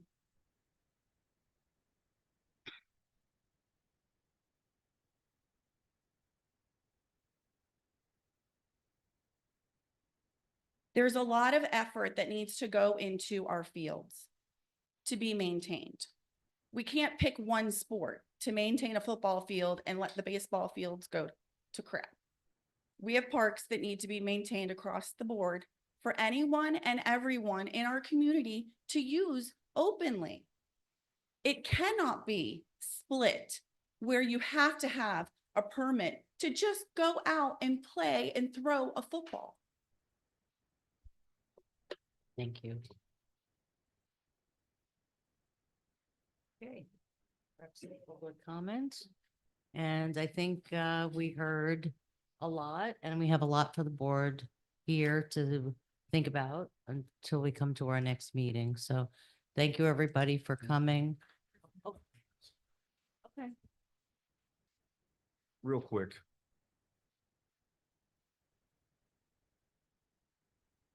I don't want the town crier calling me in 2 days and asking why this was not brought up. There have been accusations of theft. and mismanagement of funds and fake insurance documents. And for this board to sit here and not question that and have that looked into, I think would be wrong on our part. I don't even like bringing that up. And I really hope that all of that is not accurate, but I think that's something that needs to be looked at. I spoke to a lot of people and too many people brought that up. It's been mentioned already in the paper and it's been mentioned around and was just mentioned in this meeting tonight by Mr. Monroe. So, Mr. Lawrence, have we looked at anything as far as this is concerned to either say maybe something happened or no, it hasn't happened? Has any law enforcement authorities looked into anything? As far as the theft, I know that PBSO is looking into it. We did obtain video surveillance photo or their video cams, and we also obtained the reports regarding that issue. As far as the insurance fraud, I did have an email confirming it from the VP of that insurance broker's office, confirming the document, the COI, the certificate of insurance that was provided to the district was fraudulent. Okay, how long ago do we think this happened? The insurance, Let's start out with the theft. from what we're gathering on the body cam video, the cam was back in April. And in the discussions that are on there, it talks about it happening like within the year before that. So it's hard to say exactly when, but it seemed like it was being investigated internally for at least a year. Okay, and the insurance document? That I just received, I'll give you the exact date.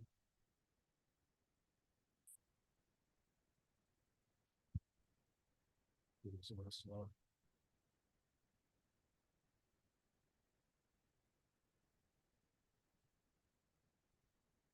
Through the chair. Can we clarify what theft we're talking about?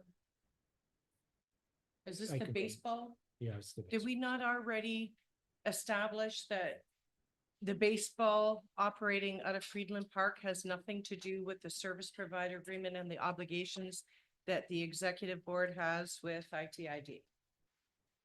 Did we? Baseball? It has nothing to do with our service provider agreement.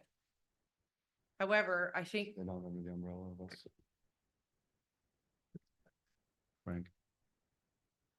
I don't know where this event or this incident took place. It's whether baseball. Does it- we are talking about baseball, right? Is that the, is that? That's what we're looking into. Okay. I'm hearing theft. Okay, can we have Wendy? I mean, it was just or said tonight Jeff that speak to Mr. this because Monroe they said actually that have the tens of facts. thousands. So maybe we have them. Well, speak to- first, I want to address the insurance fraud. That's not on us. That was given to us and forwarded to you guys. We're not here as insurance adjusters or whatnot to see if a certificate is valid or not.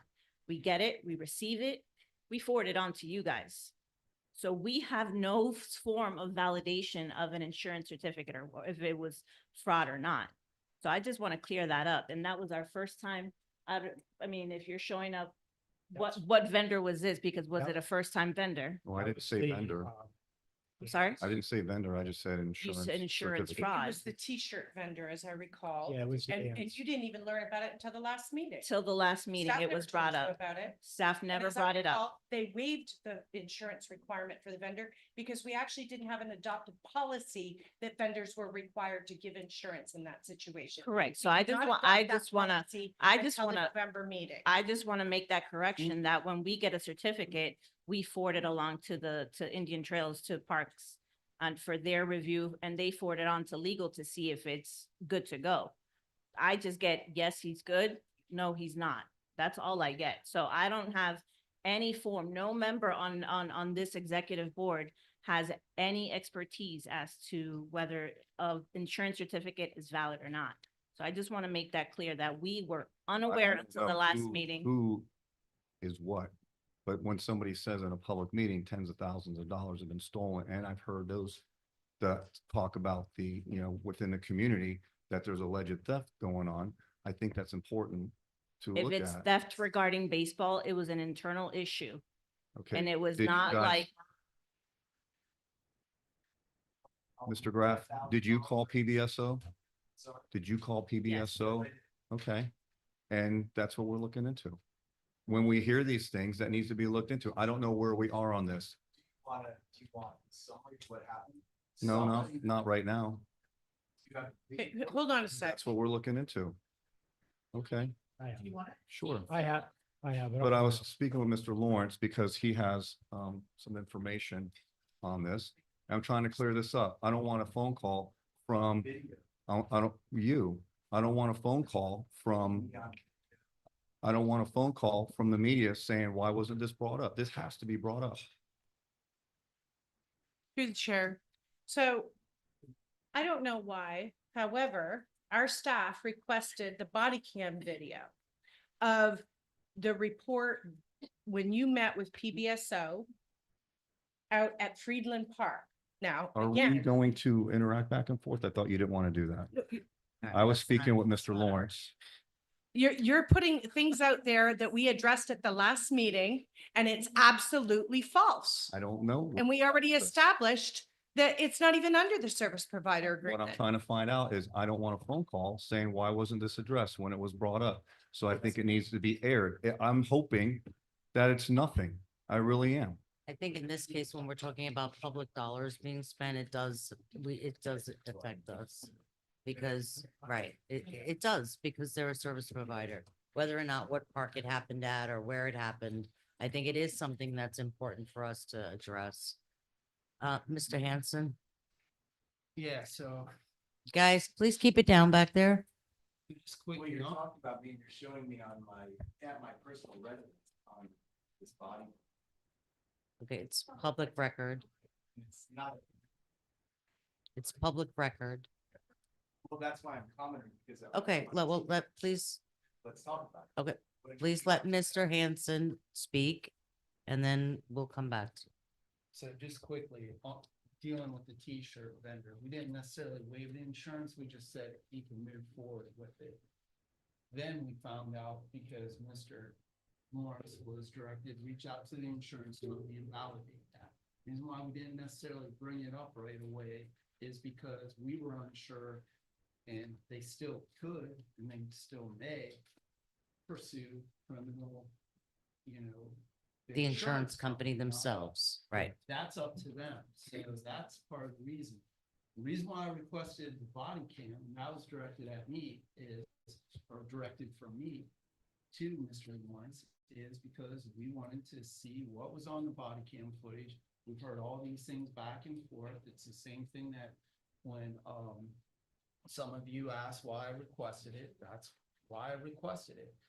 So, they are a service provider and do give them money and do give them in-kind services. So I don't think it's anything that's out of our scope. We certainly aren't going to be in a situation where like if it were to happen over here, but it's something that the board should be informed of, and that's agree. why we got this information and requested the police report and other things.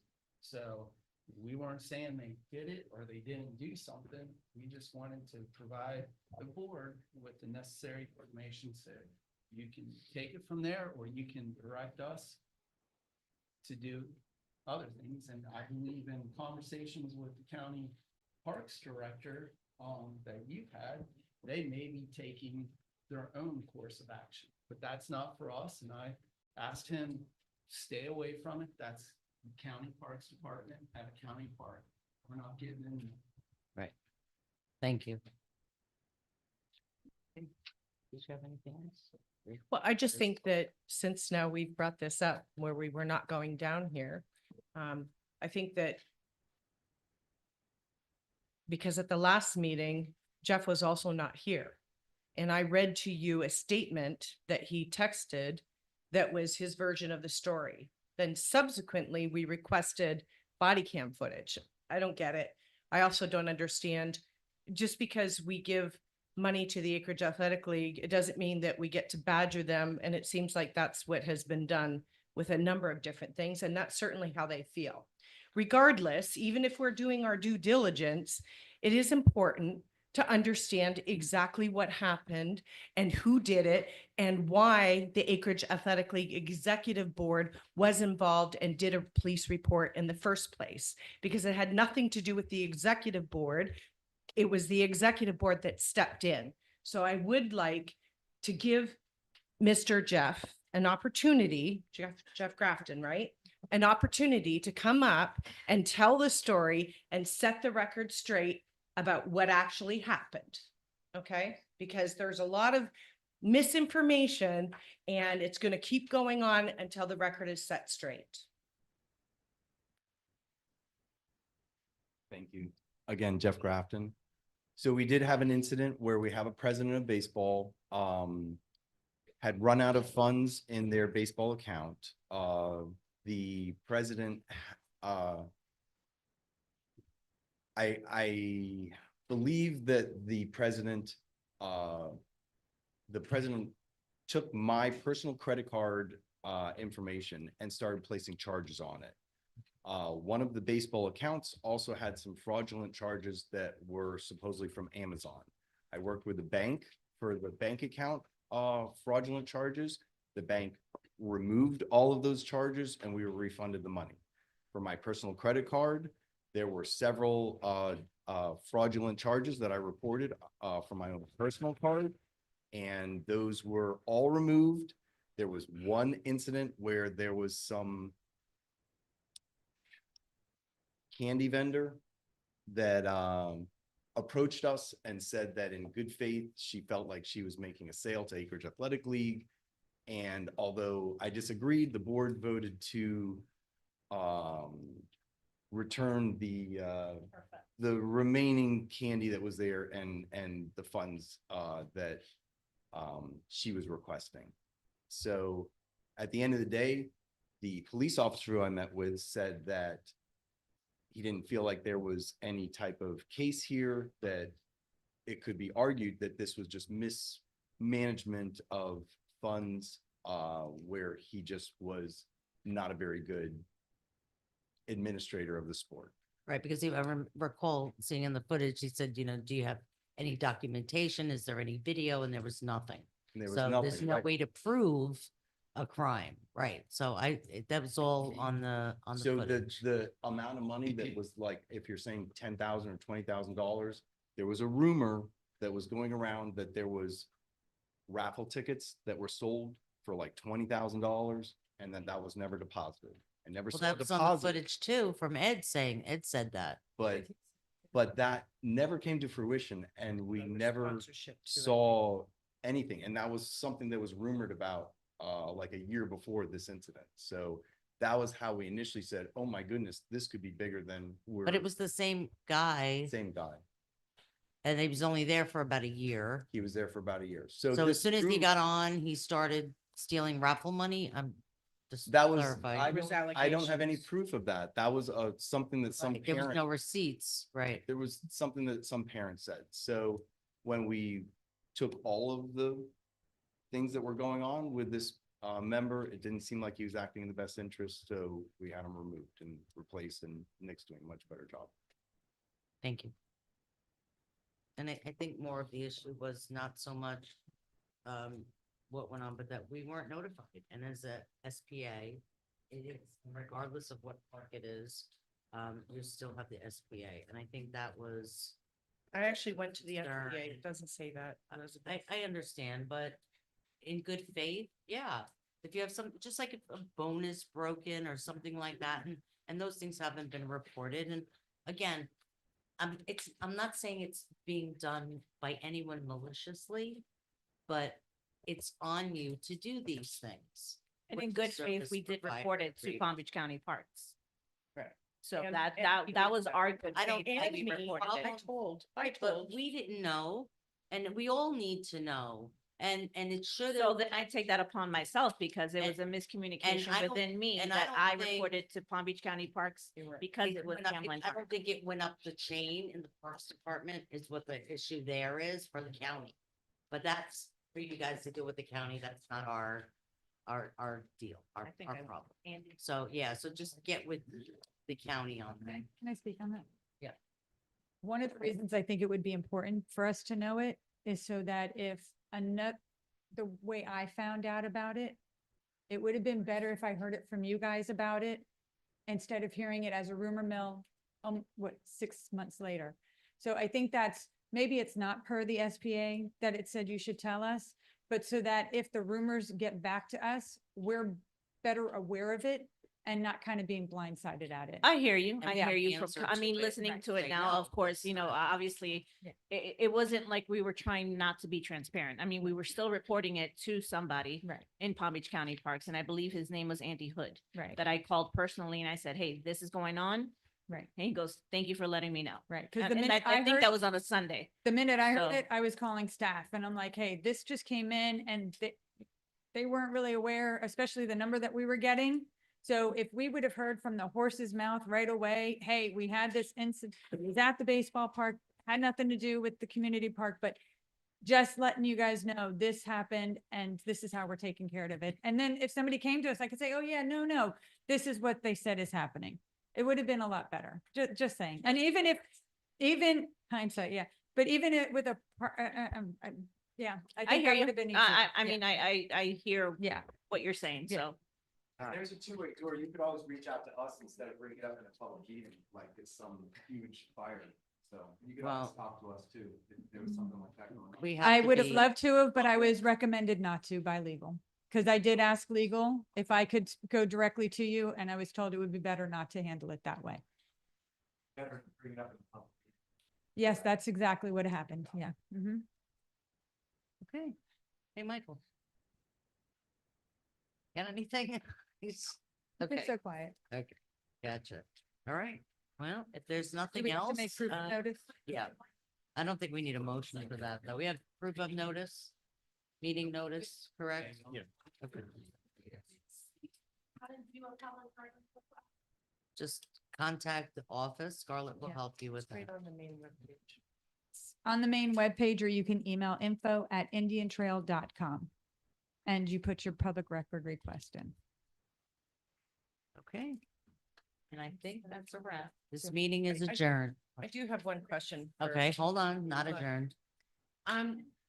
Frank, if they were under a legacy permit, are they required, would they be required to, this situation with baseball happened? Would they be required to report that to anyone? Do we No, have because it's something only a called a permit. legacy permit? No, Maybe but we if, could if discuss they it. only have a But again- permit, no, Just a then it There doesn't is such a matter. legacy permit. But again, I don't think whether the SBA I- required it or not, just I'm saying, it would have been asking- nice to know. Or if there's no SPA, then we don't have to worry about it, and it's their business on their side of the desk. Those are the options. Know about it if they're still doing business with AAL and our community and our members.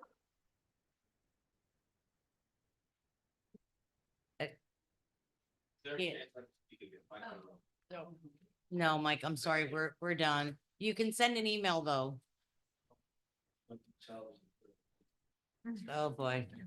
This is what we're trying to stop, but Here you go with the positive. I- I want to clear something up that Daniel Duncan said. all right, that's not for us to do. You guys deal with that. Frank, go ahead. I just want to say that it's the concept of a legacy. Guys, They're all guys, rotating, let's wait. can you keep it down on your way out, please? Gotta say. We're done. We're done. Yeah, thank you. Let Frank finish his.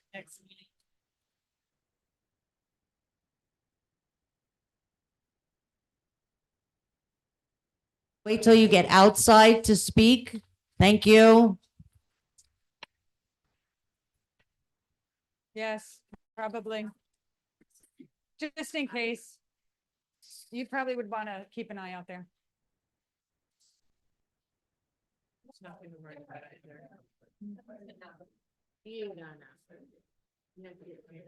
Frank, go ahead, please. I was just going to say that from what I'm hearing tonight, there may be some need to revise portions of the park policy. I mean, the concept understood that the rules that you adopt for policy for issuance of permits in the park policy. So if you want to have a concept of a legacy permit or any other revisions, in addition to actually drafting the document for the either permit or amending the SPA, also amend the park policy. That's your statement of what the policies are on permit issues. Right. Thank you. I hope that clarification. Policy side, if we were to put the legacy part in there, we can put a descriptive of what that is on the slide, that is totally, you know, that's where the stuff for the one time. Yeah, we're not adjourned yet. So basically what I'm getting at is you're not going to have the same requirements as the SPA as the legacy, but we can describe it in that policy. So it's basically serving the same as the SPA, but you're not having to deal with the same statute requirements and things like that. So it's kind of the same thing, but Well, but the whole point of a legacy permit too is it's not just anybody gets eligible for a legacy permit. At this point, we have basically 3 historical legacy relationships that the district has had, and that has been with the Acreage Athletic League, the Acreage Landowners Association, and the Horsemen's Association, which is no longer the Horsemen's Association, but it's under the Acreage landowners. So, I mean, really and truly, there hasn't been anything else. And the reason for that was that people didn't want to spend tax dollars, and we had these nonprofit organizations that did the things that people in our community wanted. So, you know, I mean, we can belabor this all day long and personalities are going to get involved, but personally, I would like to see, if nothing else, I understand the concerns that you're raising about the service provider agreement. I get it. And certainly, like Frank says, there have been a lot of things that have changed in the past 10 years. And I've had conversations with our insurance about the liability and risk, but that also raises a lot of other things about liability and risk in our parks. And at some point, I think we have to decide what's reasonable and what's not, because we can get so ridiculous that nobody will be using our parks. And like Mr. Vasilati said, we'll just close the damn parks because there's no other way to protect ourselves but to put us in a bubble. But the whole point is that we're supposed to be of service to the people. And we just have to figure out how to do certain things in a way that we are protecting everyone. Exactly. And I'm not against, I have supported BA having their permit for their pickleball at the Temple and Sycamore and all of that. I'm fine with that. But at the end of the day, I think we have to look at the historical relationships that we've had. There has been nothing to say otherwise. So I would like to see us look at that. If you guys don't want to go with the service provider agreement, then I think that the important things that people have talked about tonight, if we incorporate that into a legacy permit and a policy around that and provide some assurances that for the next whatever, they're not going to be kicked out of the park. They're going to be able to operate just like they've operated, and they're going to have the time. I'm fine with that. And I think most people here would be fine. But the biggest thing is the stress that has been created over the past 3 years or more, not knowing and not having, I mean, people are making investments in this program, just like anything else. But remember, this whole turmoil started within their organization. This is not something that our Indian Trail created this problem. But you know But what? here we are. But you know what, Elizabeth? Regardless of whether or not it's under the service provider agreement or it's under a permit or whatever, people are still going to be coming to Indian Trail complaining. They are. The They service might come and provider agreement- complain, right? But they might come and complain, but now we're gonna be like, Our liability is it's a away, rep permit. right? It's- You go back to your organization. agree. And we don't have to hear them complain. I agree People with some of complain the about things the that speed you're bumps, saying, but, but you know, at the same it's the same time, thing. Katie, or Patty, but at the same time, the thing is that our service provider agreement doesn't permit us to get into the micromanaging of the organization But right they now. bring it to us to do that, and that's the the people issue. are We don't bringing it want to us. that. But they're going, Right. what I'm trying to say is they're going to continue to do that. And we have to have the fortitude to say, this does not belong here. Right. It's not. It we- never we should have been belonged doing here that- in the first Exactly. 3-4 years ago when it started. Exactly. Never should, So- but here we are and we gotta fix it. That's all that matters. And not everybody's gonna be 100% happy and not anybody is gonna be 100% upset. And that's the way we have to do it. And what's fair for everybody. So, and most importantly, protecting every single taxpayer in the district. So, right? And the kids, and I always say, every single meeting I say, it's all about the kids. So, that being said, thank you for your time. Oh, So that's okay. I'm so- sure. So we can have something prepared. Yes, for so, February, yes. because we already have the permit for their spring season. Right, and- so we're gonna, that will be addressed. I think basically it's more or less just, are we waiving the fee? Wednesday. Which of course we're gonna waive the fee, address on Wednesday. So yes, if you could put something together, what our options are, so maybe 2 options. A long-term permit, with, some sort of assurance to them that we're not throwing them out of here, I think is gonna be critical. So if you could put something like that together Priority for permit with just February. insurance Basic, and basic, that's right, it. right, Correct. And then exactly. We already have the model of SPA and they've already met whatever requirements with Sunbiz or with their articles. of Right, and that won't matter if we do the permit. We don't have to worry about that stuff from you guys What I'm saying anymore. is Right, For the right. for the perspective of the SPA. Can we get a fine tune, like, when do you think you'll have your schedule ready? Practice schedule and game schedule for the upcoming season that you just. It's already submitted. Draft would be Not in like fully. a week and a half from now. So practice. We have it by schedule- our February meeting. When is February? Yeah, by mid-February. Yeah. It Is your should, season yeah, practice starts by schedule March? should definitely be out by Okay. then, yes, All right. absolutely. Your season starts March 9th, is that what I saw? The games. Because same, this yes, way but we'll have practice your schedule would dates begin and we prior could- to that, so. Yeah, the so this practice way we can schedule- get specific, because we have travel teams that are trying to, because there's a tournament coming up, so they're trying to get field space. So if you could fine tune that and get that to Kenny as soon as possible. Everybody now, I got a request for the we kind of mentioned it when there was a class for here with the extra space, and we have 600 players. Okay. So why don't we send them to Citrus Grove? They basically, I mean, there's nobody out there right now. They don't require a permit. If it's not. If it's not interfering, yeah, this shouldn't matter what, yeah, as long as it's not interfering. I don't see anything. All right, beautiful. I think it totally ignores the fact of one of the main things that we talked about, and that was competitive leagues, competing leagues. So. Well, it's not really, they're not structured as something that's advertised in business. Just a little group that's looking for practice. Are they with any One, they are. One is, the other one is, the other one is. They, what do you call it? I mean, it's your decision, but we have the lights at Citrus Grove.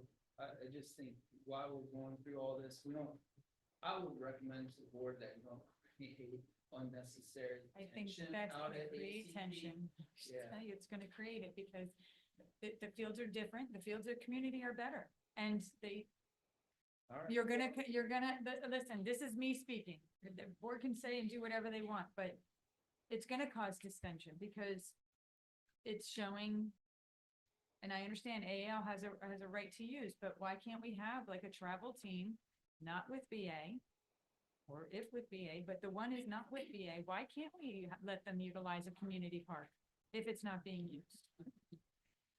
If the Acreage Athletic League is not in need of that park, I don't see any reason why not. They have their either. own travel teams and But- you have to have but some if- rest time if- on the fields. Right, no, I agree. But if it doesn't interfere with any of their scheduling and any of our staff scheduling for resting or whatever, maintenance, then I don't see a problem with it. But if the AAL needs to use it or it needs to be rested, then yeah, send them to Citrus Grove. The park right now.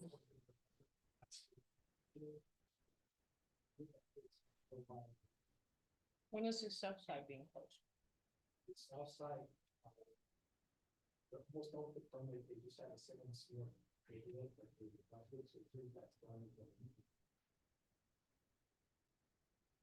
So it's still available. Oh, so, but see, this is the thing. We want Acreage Community Park Northfields. That's what this has been about all along. Does it affect, when does it affect it, you guys do it over the next 2 weeks? Well, the evaluations coming up for co-ed.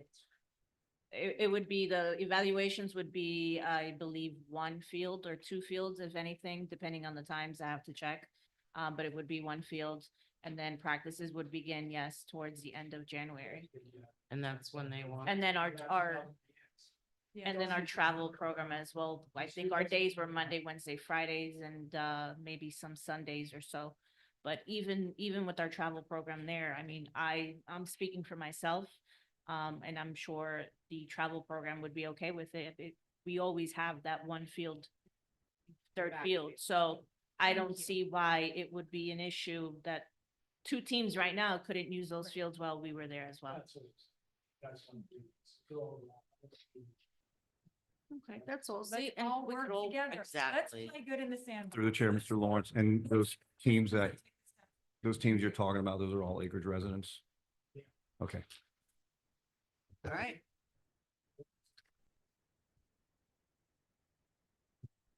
And just to come back to that comment, how would we know people asking for permits in the near future or whatnot, if they are Acreage residents or not?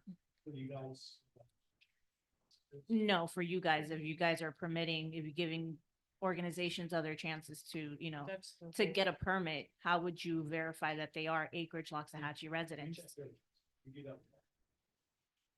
With, I'm sorry, with what? Check the address. Whoever is the permit signer, the one that's actually signing the permit, that's the person address. You verify that. Do you verify that with like a driver's license? No, we're talking. I'd like a copy, please. Okay. Very good. And if it's a team, they're required to have insurance, right? All right. This meeting is adjourned.